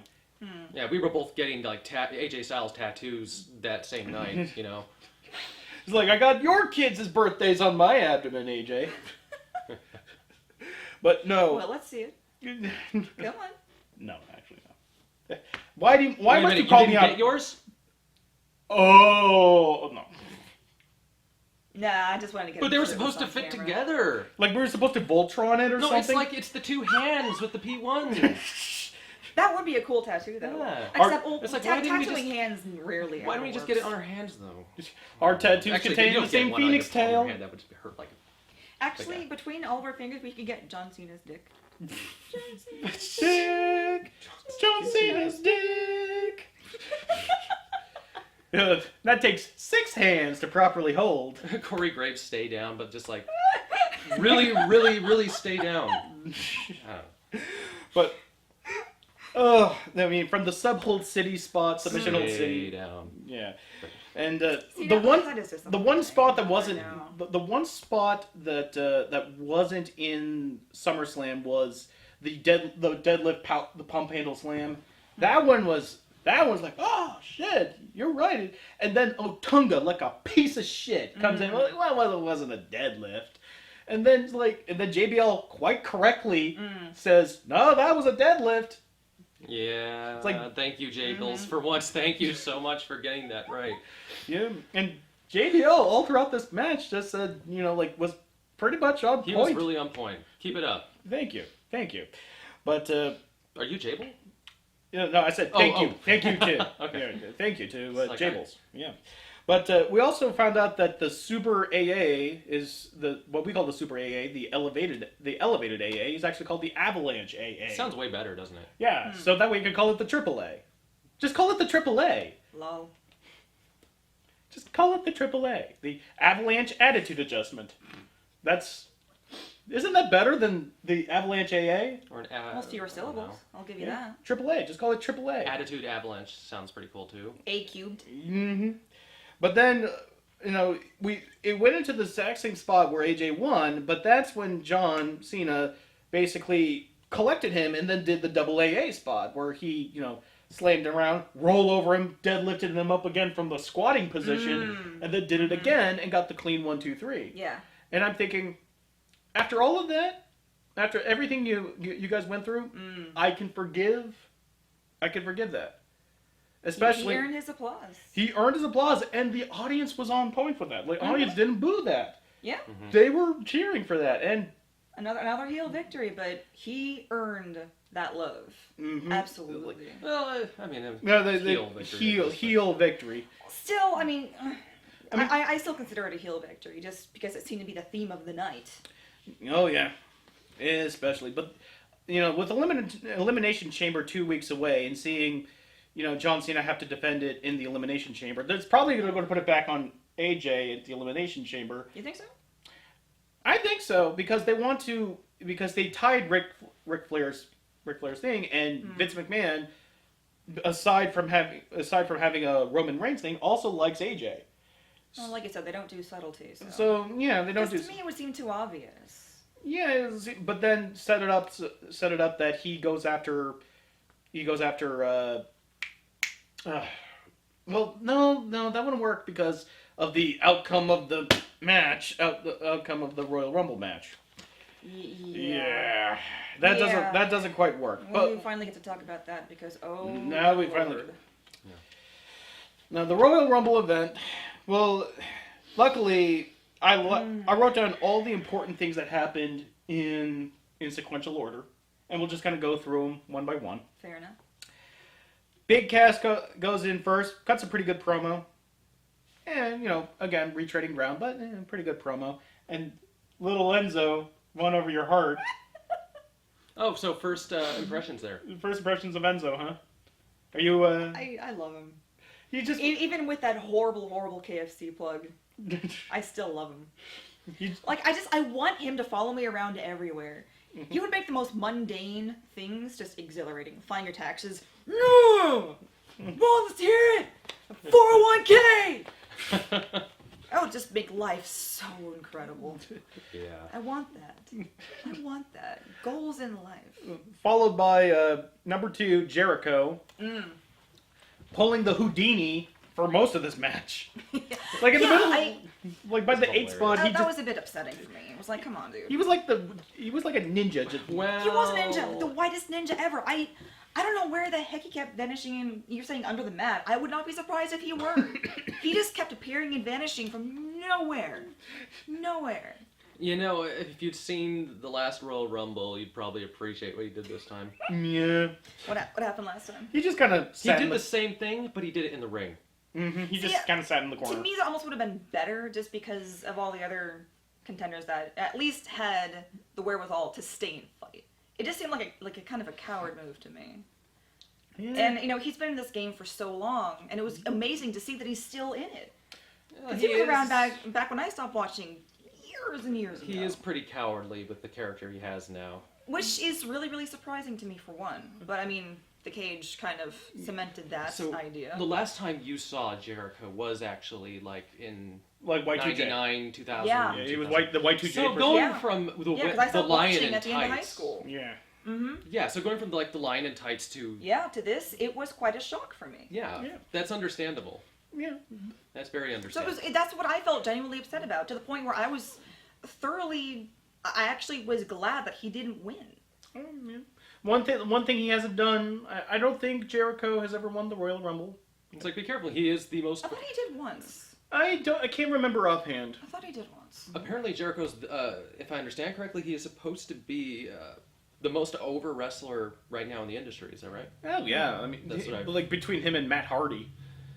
He's the one delete. that did Yes. Oh yeah. Oh, What? Broken Matt Hardy. Broken Matt Hardy. Yeah. What? Yo, What? you haven't seen Broken Matt Hardy, have you? No. Speaking God, of do which, I want to? Yes. Yes and no. Yes and no. That's actually. I'll say yes. He'll say no, and that's fair enough. Because I was thinking, like, I wonder if the Hardys are going to show up.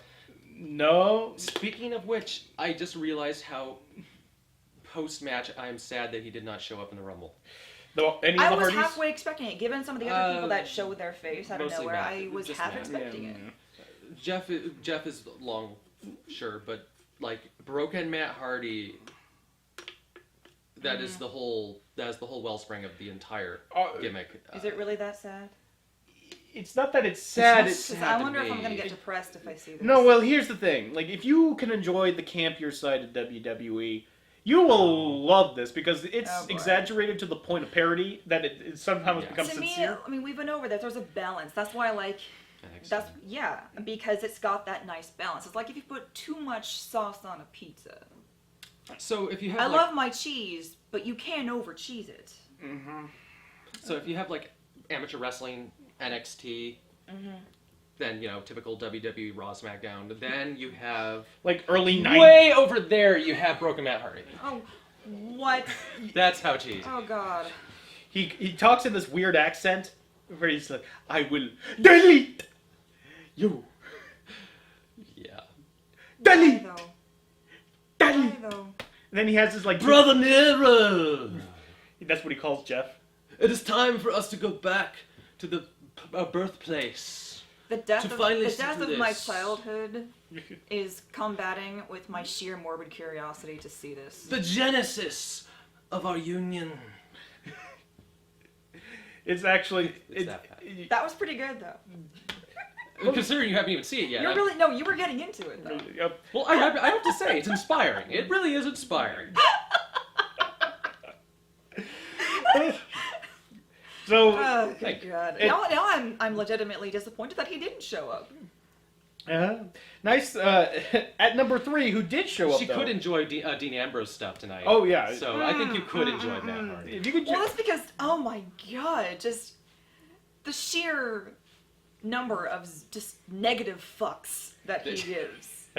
It's so I love true. it. I love it. I really thought he was on painkillers or was just blazed the entire time. Like, I want a stingray on the back of my belt, man. That'd Yeah, be speaking kinda of- cool. We should draw one on here. Let's do it. Let's draw one on here.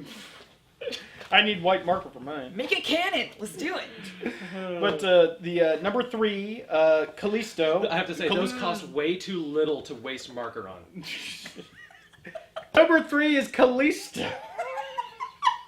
And I know you and I have really soured on him lately, but he did have a nice showing, all things considered, how little he, really did in the W. Oh, considering he had his moment and he grabbed the brass ring, as Vince McMahon would put it. He had a little nice catching in the ropes, and just as long as I keep reminding myself, not Rey Mysterio, not Rey Mysterio. And and then he reminds me by doing things that Rey Mysterio doesn't, which is a lot of things, and I'm perfectly happy with Kalisto. Mm-hmm. So number 4, your favorite wrestler, Mojo Rawley. Yeah. Well, I'm not gonna say he's my favorite wrestler, but he is your guilty pleasure. But wrestler. He is definitely my biggest guilty pleasure. He's just this big, excitable. Now that Mojo Rawley is taking your place. No, number 5, Jack Gallagher. With the only, fortunately and unfortunately, his only claim to fame in this, and tonight, was nut-shotting Jericho with his umbrella. And trying to leap at fucking... That was such an out my balls spot. It was so long, too. He had the umbrella there for so long. And then eventually Chris Jericho just was like, Oh no, if I move, he might nut-shot me. It was like the Wile Katie move when he was just, walking out before finally looking down and realizing. I hope nothing happens to my balls. Sort of like that 5-second film, I'm crab walking, I'm high kicking. To be fair, he does have a gold arrow pointing at them on his trunks. Yeah, exactly. Number 6, Mark Henry. Wait, did we actually get to him? So...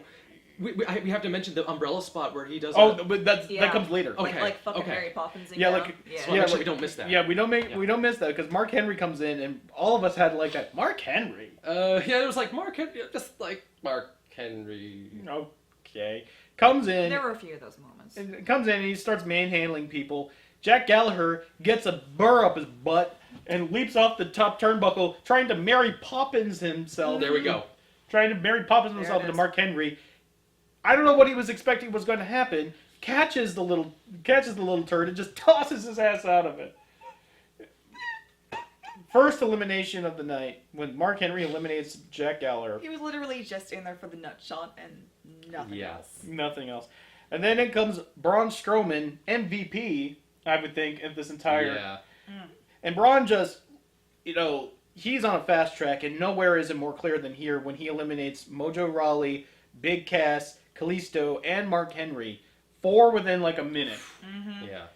And so Braun, Braun basically clears out the ring because Jericho just kind of slipped under the ring. He's like, I ain't messing with him. Oh yeah, and how about that? Was that moment where Jericho's outside of the ring, just kind of going, hey. Yeah. Like the Hamburger or something. In. Yeah. And then immediately, Rubble. And then immediately, Sami Zayn at number 8 comes in, and Sami, not he ain't chicken shit, and he just goes against Braun, and then you guys didn't catch it, but for me, since I'm a Pantera fan, unfortunately, I caught it when Braun.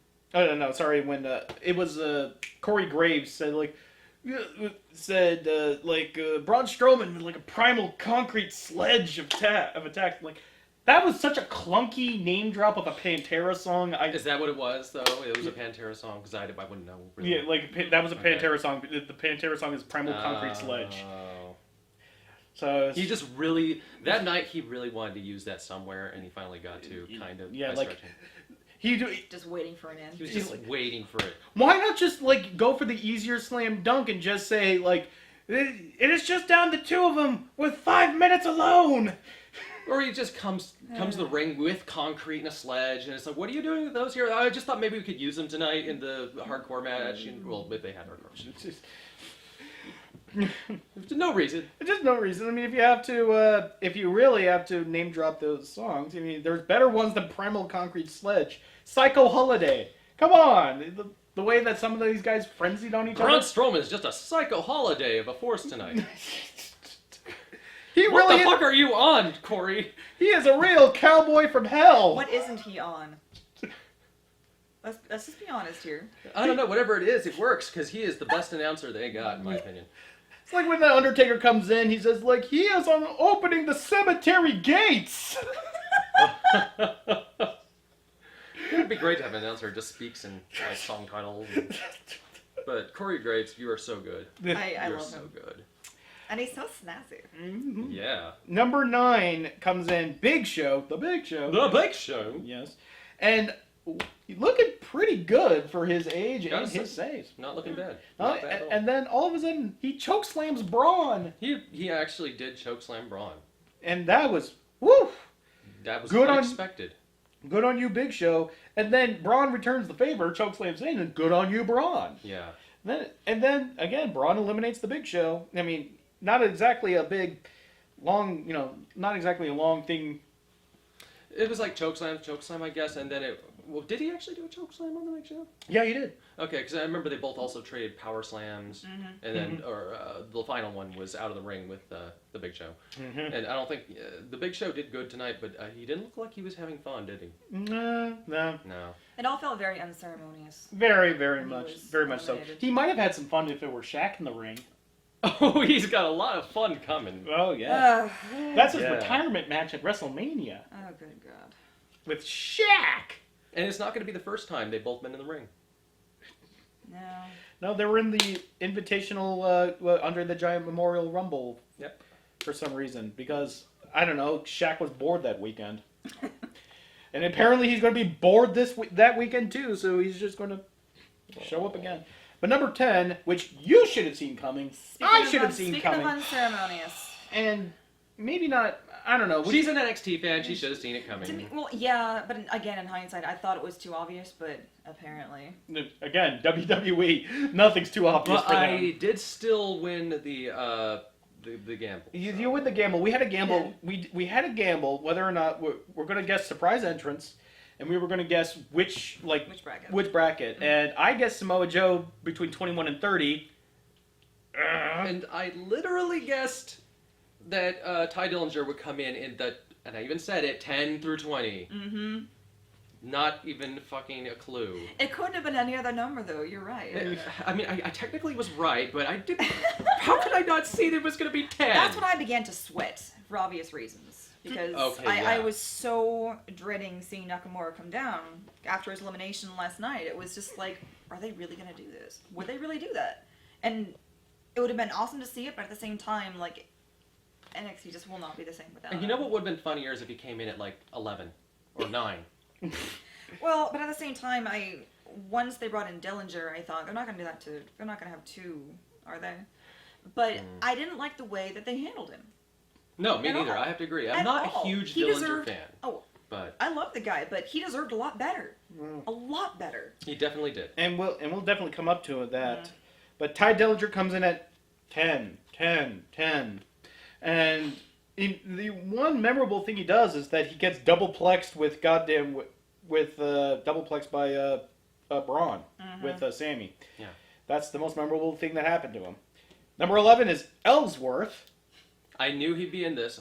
I knew. Called that. Yeah, but nothing really happens until number 12 comes in with Dean Ambrose, where he basically fakes out fakes out Ellsworth, just runs into the hands of Braun Strowman, saying, let's do this, on count of 3, 1, 2, 3, and just lets him run off, and then right into the hands of Braun Strowman and just tosses In and his out ass. within 5 seconds. Just why even bring him in? Mm-hmm. Oh god, and so he's been booked with Carmella, and Carmella had the Ellsworth signal all over her pants in like a Dusty Road fashion. I like that. I like that. hate to say it, but I kind of liked it too. I liked it.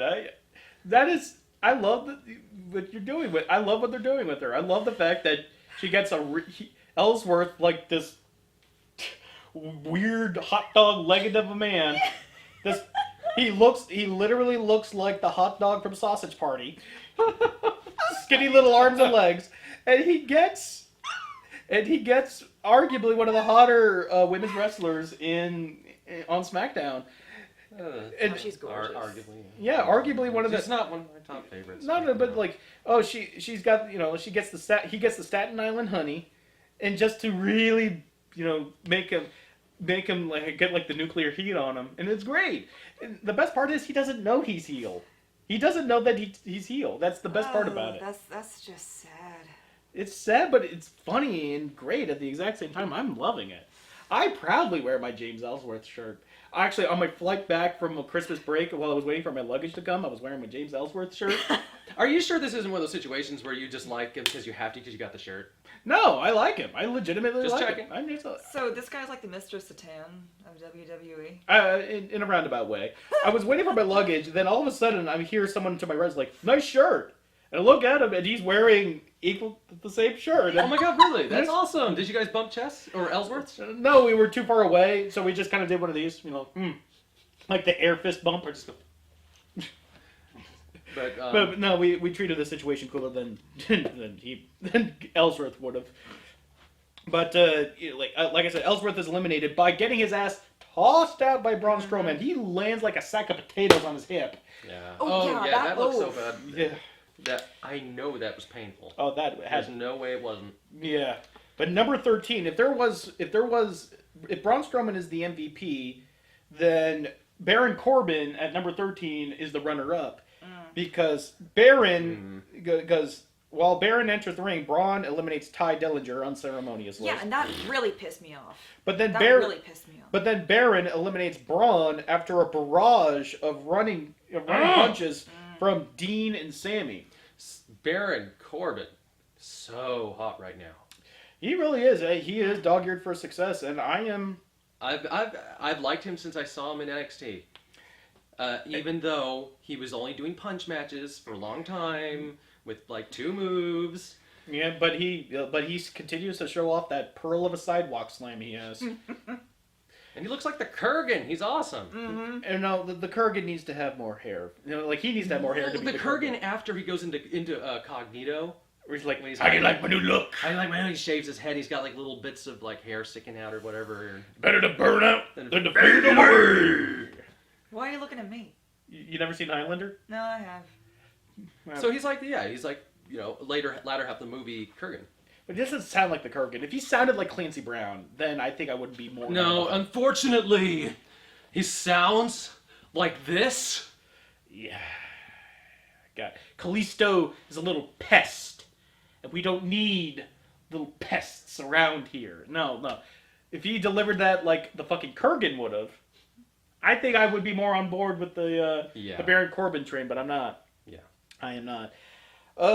But then number 14, Kofi Kingston comes in, and unfortunately, Kofi had a kind of an underwhelming performance here, uncharacteristically underperforming. You didn't witness rather some of the stunts that he pulled in Royal Rumble, like getting tossed out of the ring and landing on his hands, and then walking on his hands to get back to the steel steps to make sure. I can see him doing that. Yeah, and he's like he didn't get eliminated. One time he was thrown out of the ring and he landed on the center divider, and then he tightrope walked over to a table and jumped back onto the apron. He didn't really have one shit. in this one though, did he? Yeah. In comparison, then fuck yeah. Yeah, like by comparison, he didn't really have a good showing this year. He just got really fucking hit in the chest. But although it was a huge bump. Yeah. I'm not gonna deny him that. Where he gets on top of the post, and then Corbin just like, no, don't do it, don't do it, and then he's like, I'ma do it, and then Corbin tries to punch the leg out of his leg. He lets go. The leg out of his leg. He's trying to punch the leg out of his leg, and he lets go. But unfortunately, he catches his own fall with his chest on top of the post. That looked like it hurt. That was a huge bump, a dangerous fucking bump, and I'm glad that he's not dead. I mean, people complain like the heart punch is a lame move, but you can kill somebody with the heart punch. Where you land a punch square in the chest, causes the heart to say, okay, I won't beat anymore, and causes your heart to stop beating, and you're dead. So taking blunt force trauma to the chest, not exactly the best idea in the world, especially if you're like falling onto your chest onto a post. I think it was just a bad fall. It was not the best setup. Not the best setup. Huge bump and an impressive bump, but not as athletic nor as fun to witness as previous years. And that was Kofi Kingston. In number 15, The Miz with really nothing really happened with The Miz. He just got eliminated. He landed some skull crushing finales and took part in one of Cesaro's many giant swings. Yeah, and that's about. That got ridiculous. So Cesaro did a bunch of big giants. we'll get to talk about that when we get to him when he comes You out. got me all started. I know. Raise. Okay. Yeah, raise. You know what? Kofi should have just like tried to disguise himself as the turnbuckle at that point.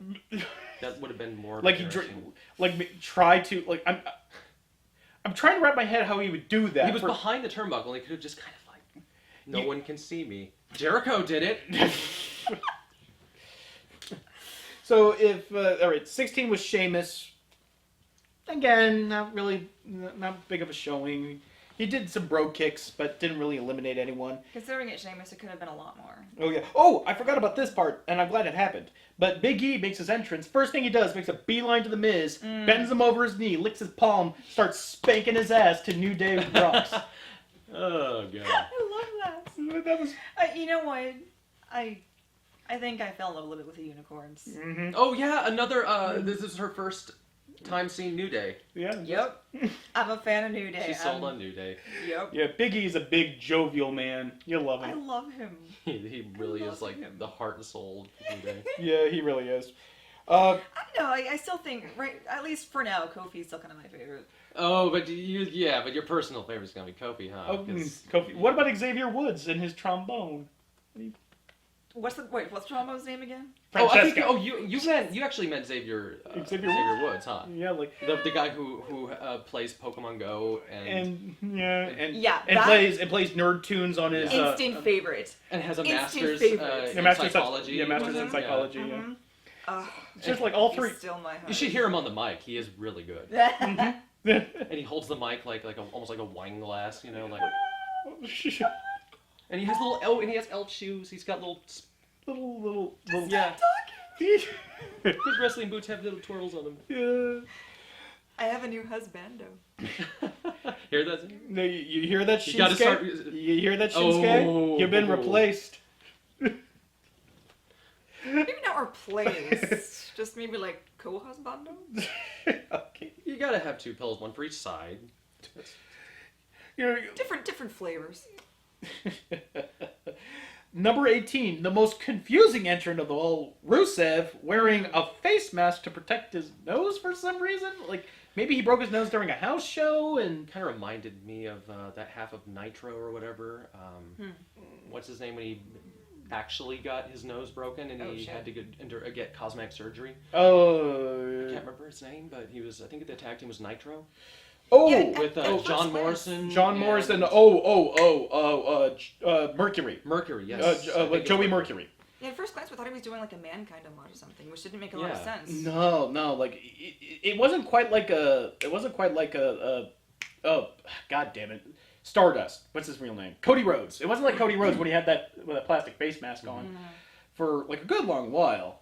But this was just out of It nowhere. actually looked like a medical brace, I guess. Yeah, like he probably broke his nose and like he. I don't know if they had him doing more, but he was just there. Yeah. I'm sad.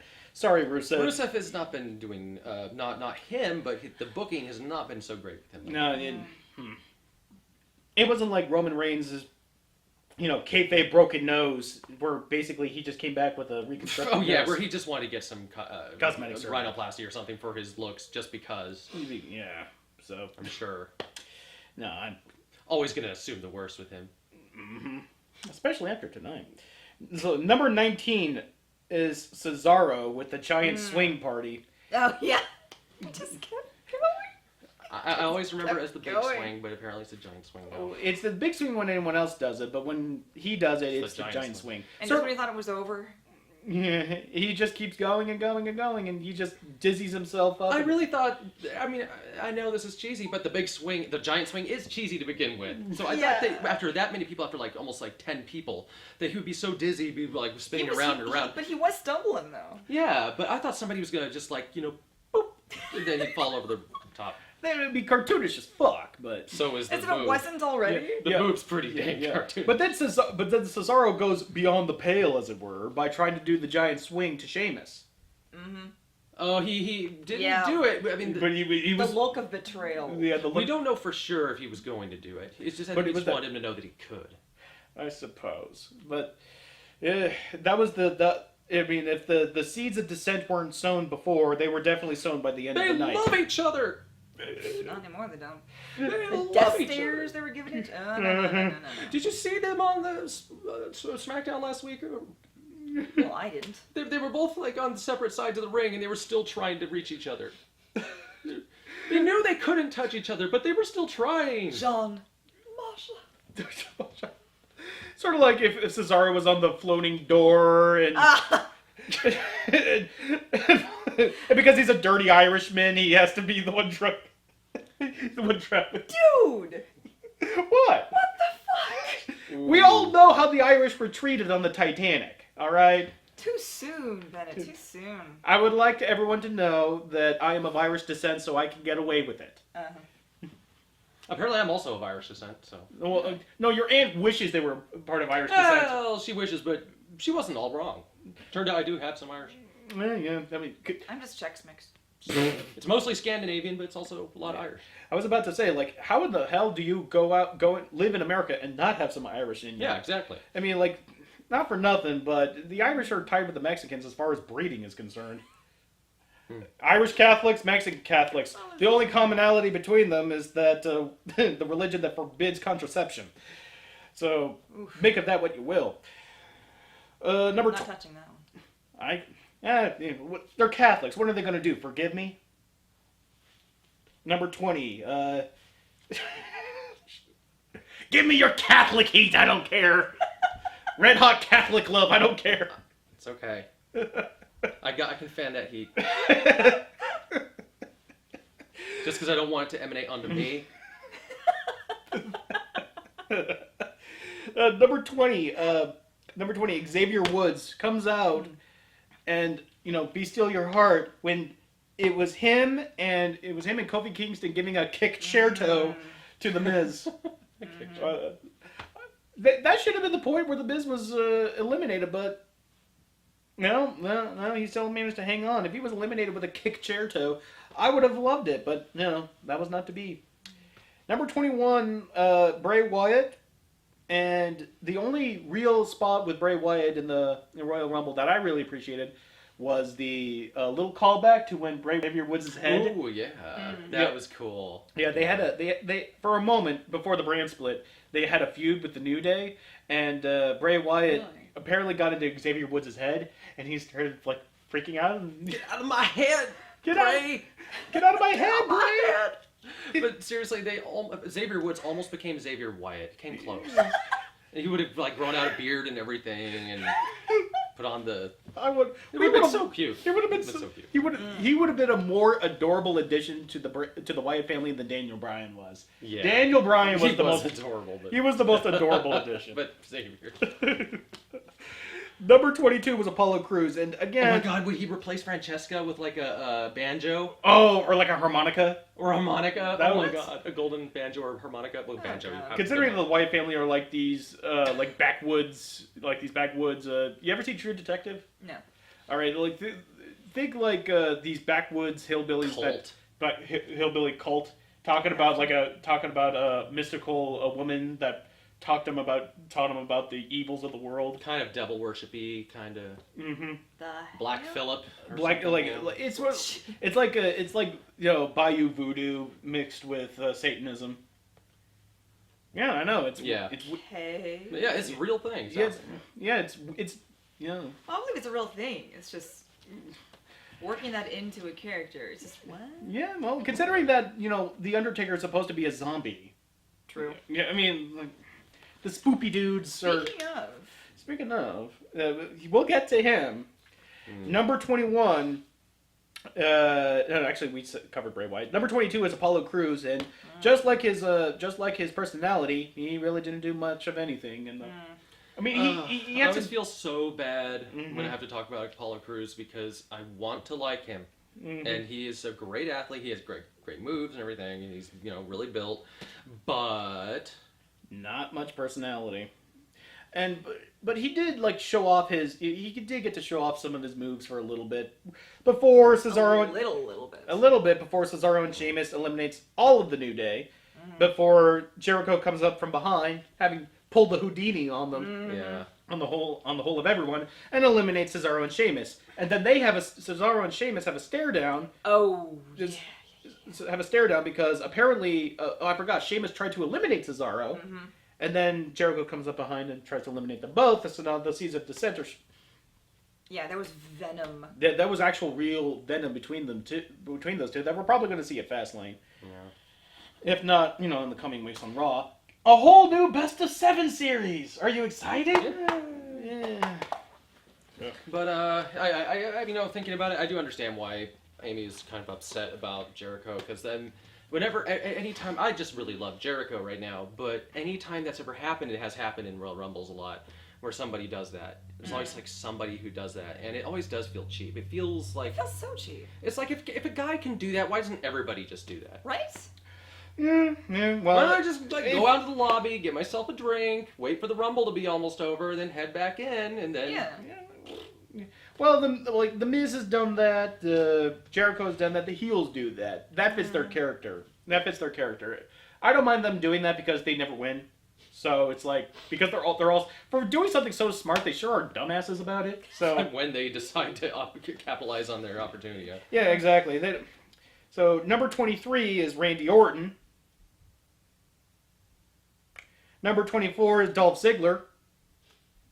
Ah, Dolph Ziggler. Okay. Yeah, he's a heel now. He's a heel now, and we thought that since Jerry Lawler decided to play commentary, that Jerry Lawler was going to get involved somehow, but he didn't. So whatever. Number 25, Luke Harper. On top of Luke Harper eliminating Apollo Crews, no big whoop. Luke Harper turns face by attacking Bray Wyatt. And almost doing the Sister Abigail before Randy Orton protects him and shoots him up. Like, I am excited. I was excited. Actually, I was hoping to see him do it. Yeah, me too. I think we all do it, but then Randy Orton gets the heat by, to get it. But I want to see what Luke Harper does as a face. Yeah. Because this is your first time seeing Luke Harper, but you can tell the man has kind eyes. He has these forlorn puppy dog eyes. You said that, but I didn't see it. Well, you didn't get a good look at his face. Well, you said no, I got a pretty good look. You said kind face and going... Well, hidden behind the beard. He just has that, like, almost jolly kind of... Completely disagree. Maybe everybody sees his face differently. He sees his face differently, but if you see... He looked pretty terrifying to me. You look terrifying, but that's the beard and the wild eyes. If you see him, like, just normal and smiling, he's like Santa Claus. Yeah. I mean, that's just a testament to his character work. I'll believe it when I see it. Yeah. And I did not see it. And then finally, at number 26, Brock Lesnar. And Brock Lesnar just goes to town, eliminates both Dolph and Dean right off the bat. Fucking the Beast Incarnate. Just F5s, suplexes everyone. He do what he do. He's just a Brahma bull. Just come in there and just wrecked everything. Mm-hmm. And then Enzo comes in, tries to, like Mighty Mouse, he thinks he's going to wreck some shit, goes in, immediately is tossed his ass out by Brock Lesnar. Are you gonna get leopard print dye on your hair, shave the sides of it and everything? I might. And then, number 28, let's do it, everyone. Dun, dun, dun, dun, dun, dun, dun, dun, dun, dun, dun, dun, dun. Oh, my head! Oh, fuck, it hurts! Oh, God, I'll never do it again! It must feel so dirty. Yes, I'm sorry, man, but you are the first person I've ever seen and may ever see to get a juice job without having to wrestle, just cutting a promo. I mean... I don't know whether to laugh or to cry or to applaud. I'm doing both. But you're giving your promo and you're bleeding profusely from the head. That's intense, man. I mean, out of context. Out of context. Like, I'm never going to do that again. And that was his tweet. Apparently it was, I think I'm going to put it on the shelf for a while. Yeah, good.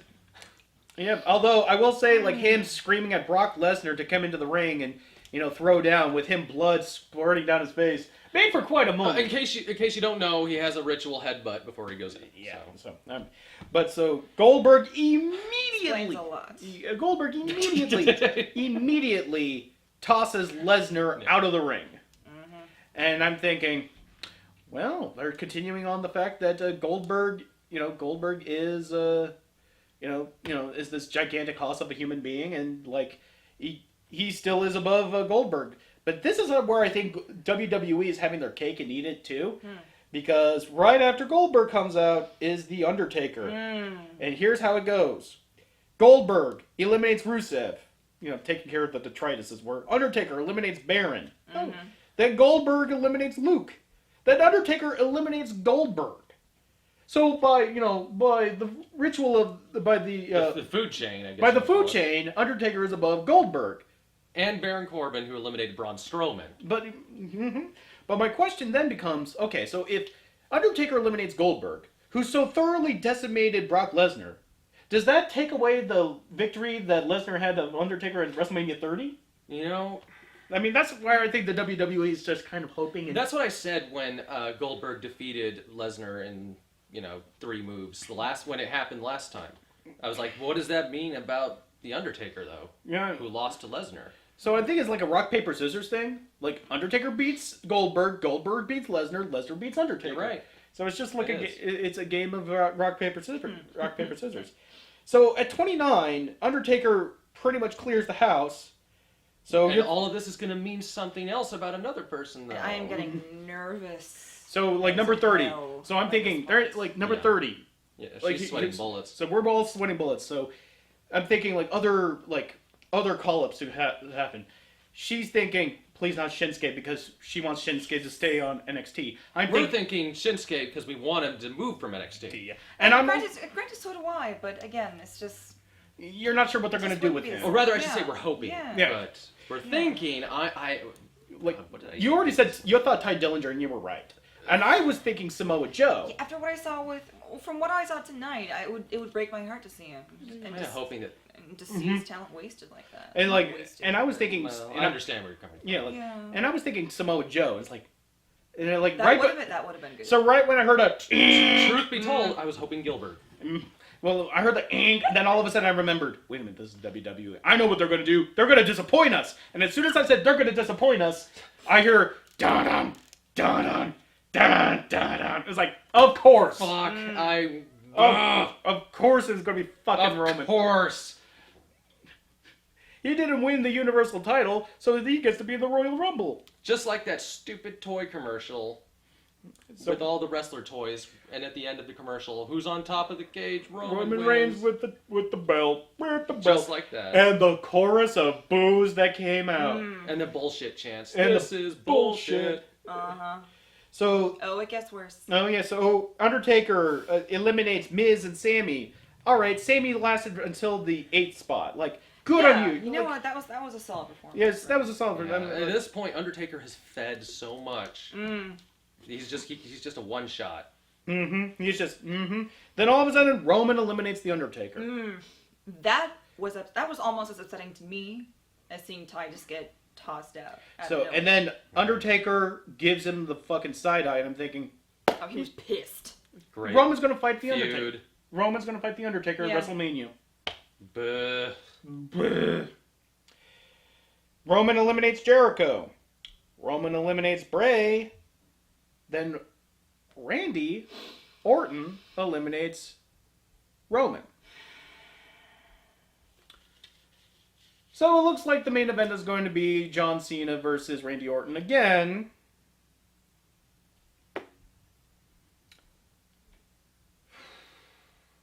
And that's why we're all just kind of... The room fell silent for a while, and we all just kind of took a few minutes just to let our depression sink in.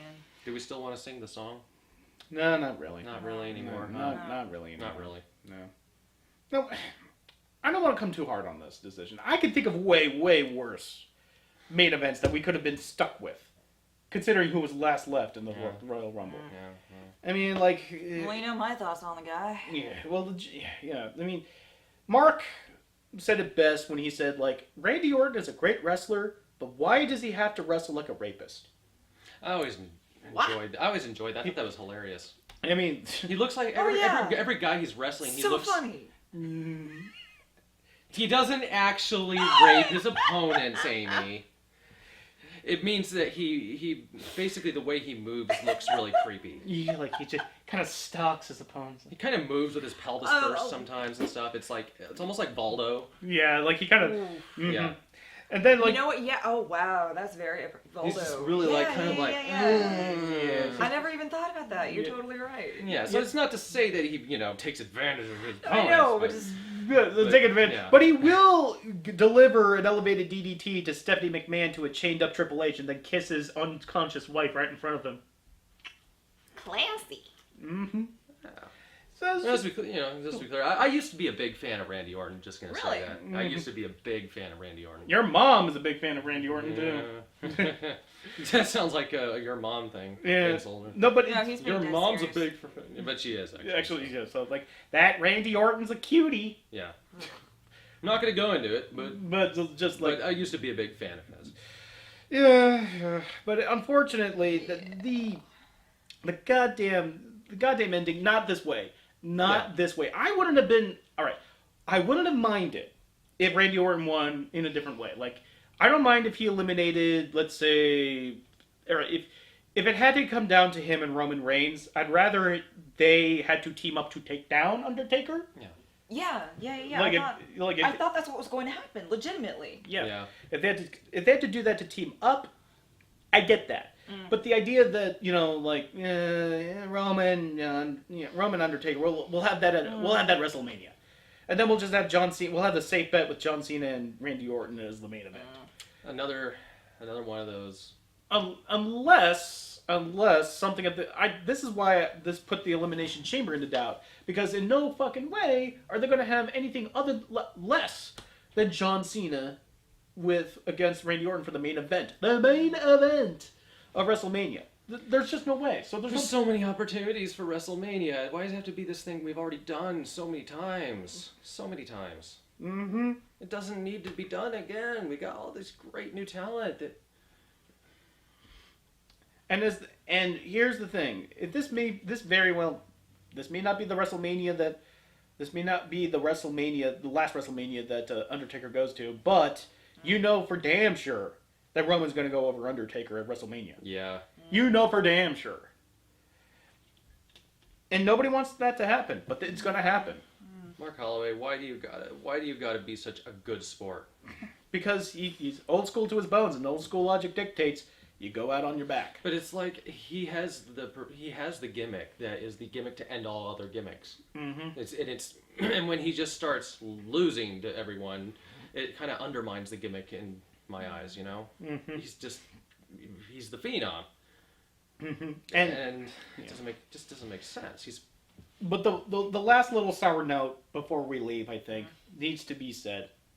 To the San Antonio Spurs fan who decided to be an asshole and says the Warriors blew a 3-1 lead all throughout the fucking... All throughout. All throughout that. It's like, okay, first of all, at what point does it just become, like, vicarious? Like, you guys still do realize you still lost to the conference, right? Like, your only respite from that is the fact that our Warriors lost a 3-1 lead going into the NBA Finals. Better to be in the finals at all than to miss that too. Well, he wasn't wrong though. He wasn't wrong, but that's just like the last little lick they could get in to say like, hey, the Warriors blew a 3-1 lead, whereas we didn't even get a chance to blow the 3-1 lead. Yeah. No salt at all. No, Coming from your end, no. no salt at all. Just need to put things in perspective, Spurs fans. Come at me, bro. Oh. Come at me. Well, you think I'm going to get salty over a basketball team? I mean, if it were the Giants, I would have been very, very upset. Did you twist Kennedy's head off, almost? I tried. I legitimately tried. We gave this to you to enjoy, and you killed him. You killed him. You exorcised his head. He deserves it. Don't put him in your mouth. You're like, Amy? Would you stop saying that? Amy? No, I really did. Where it came from. Just Oh god, I can see the comments on this like, already. Amy? No. No, Amy, do not put that in your mouth. Yeah. Is this just? It's been around. It's been around. 2. I'm not saying what I did with it. Just saying we shouldn't. Probably should. 2 weeks. Just quit while you're ahead. Okay. 2 weeks on. Well, it wasn't the two, head. Yeah. 2 weeks until Elimination Chamber. 2 weeks until the status quo is maintained. Mr. K! Okay, I'm out. Bye.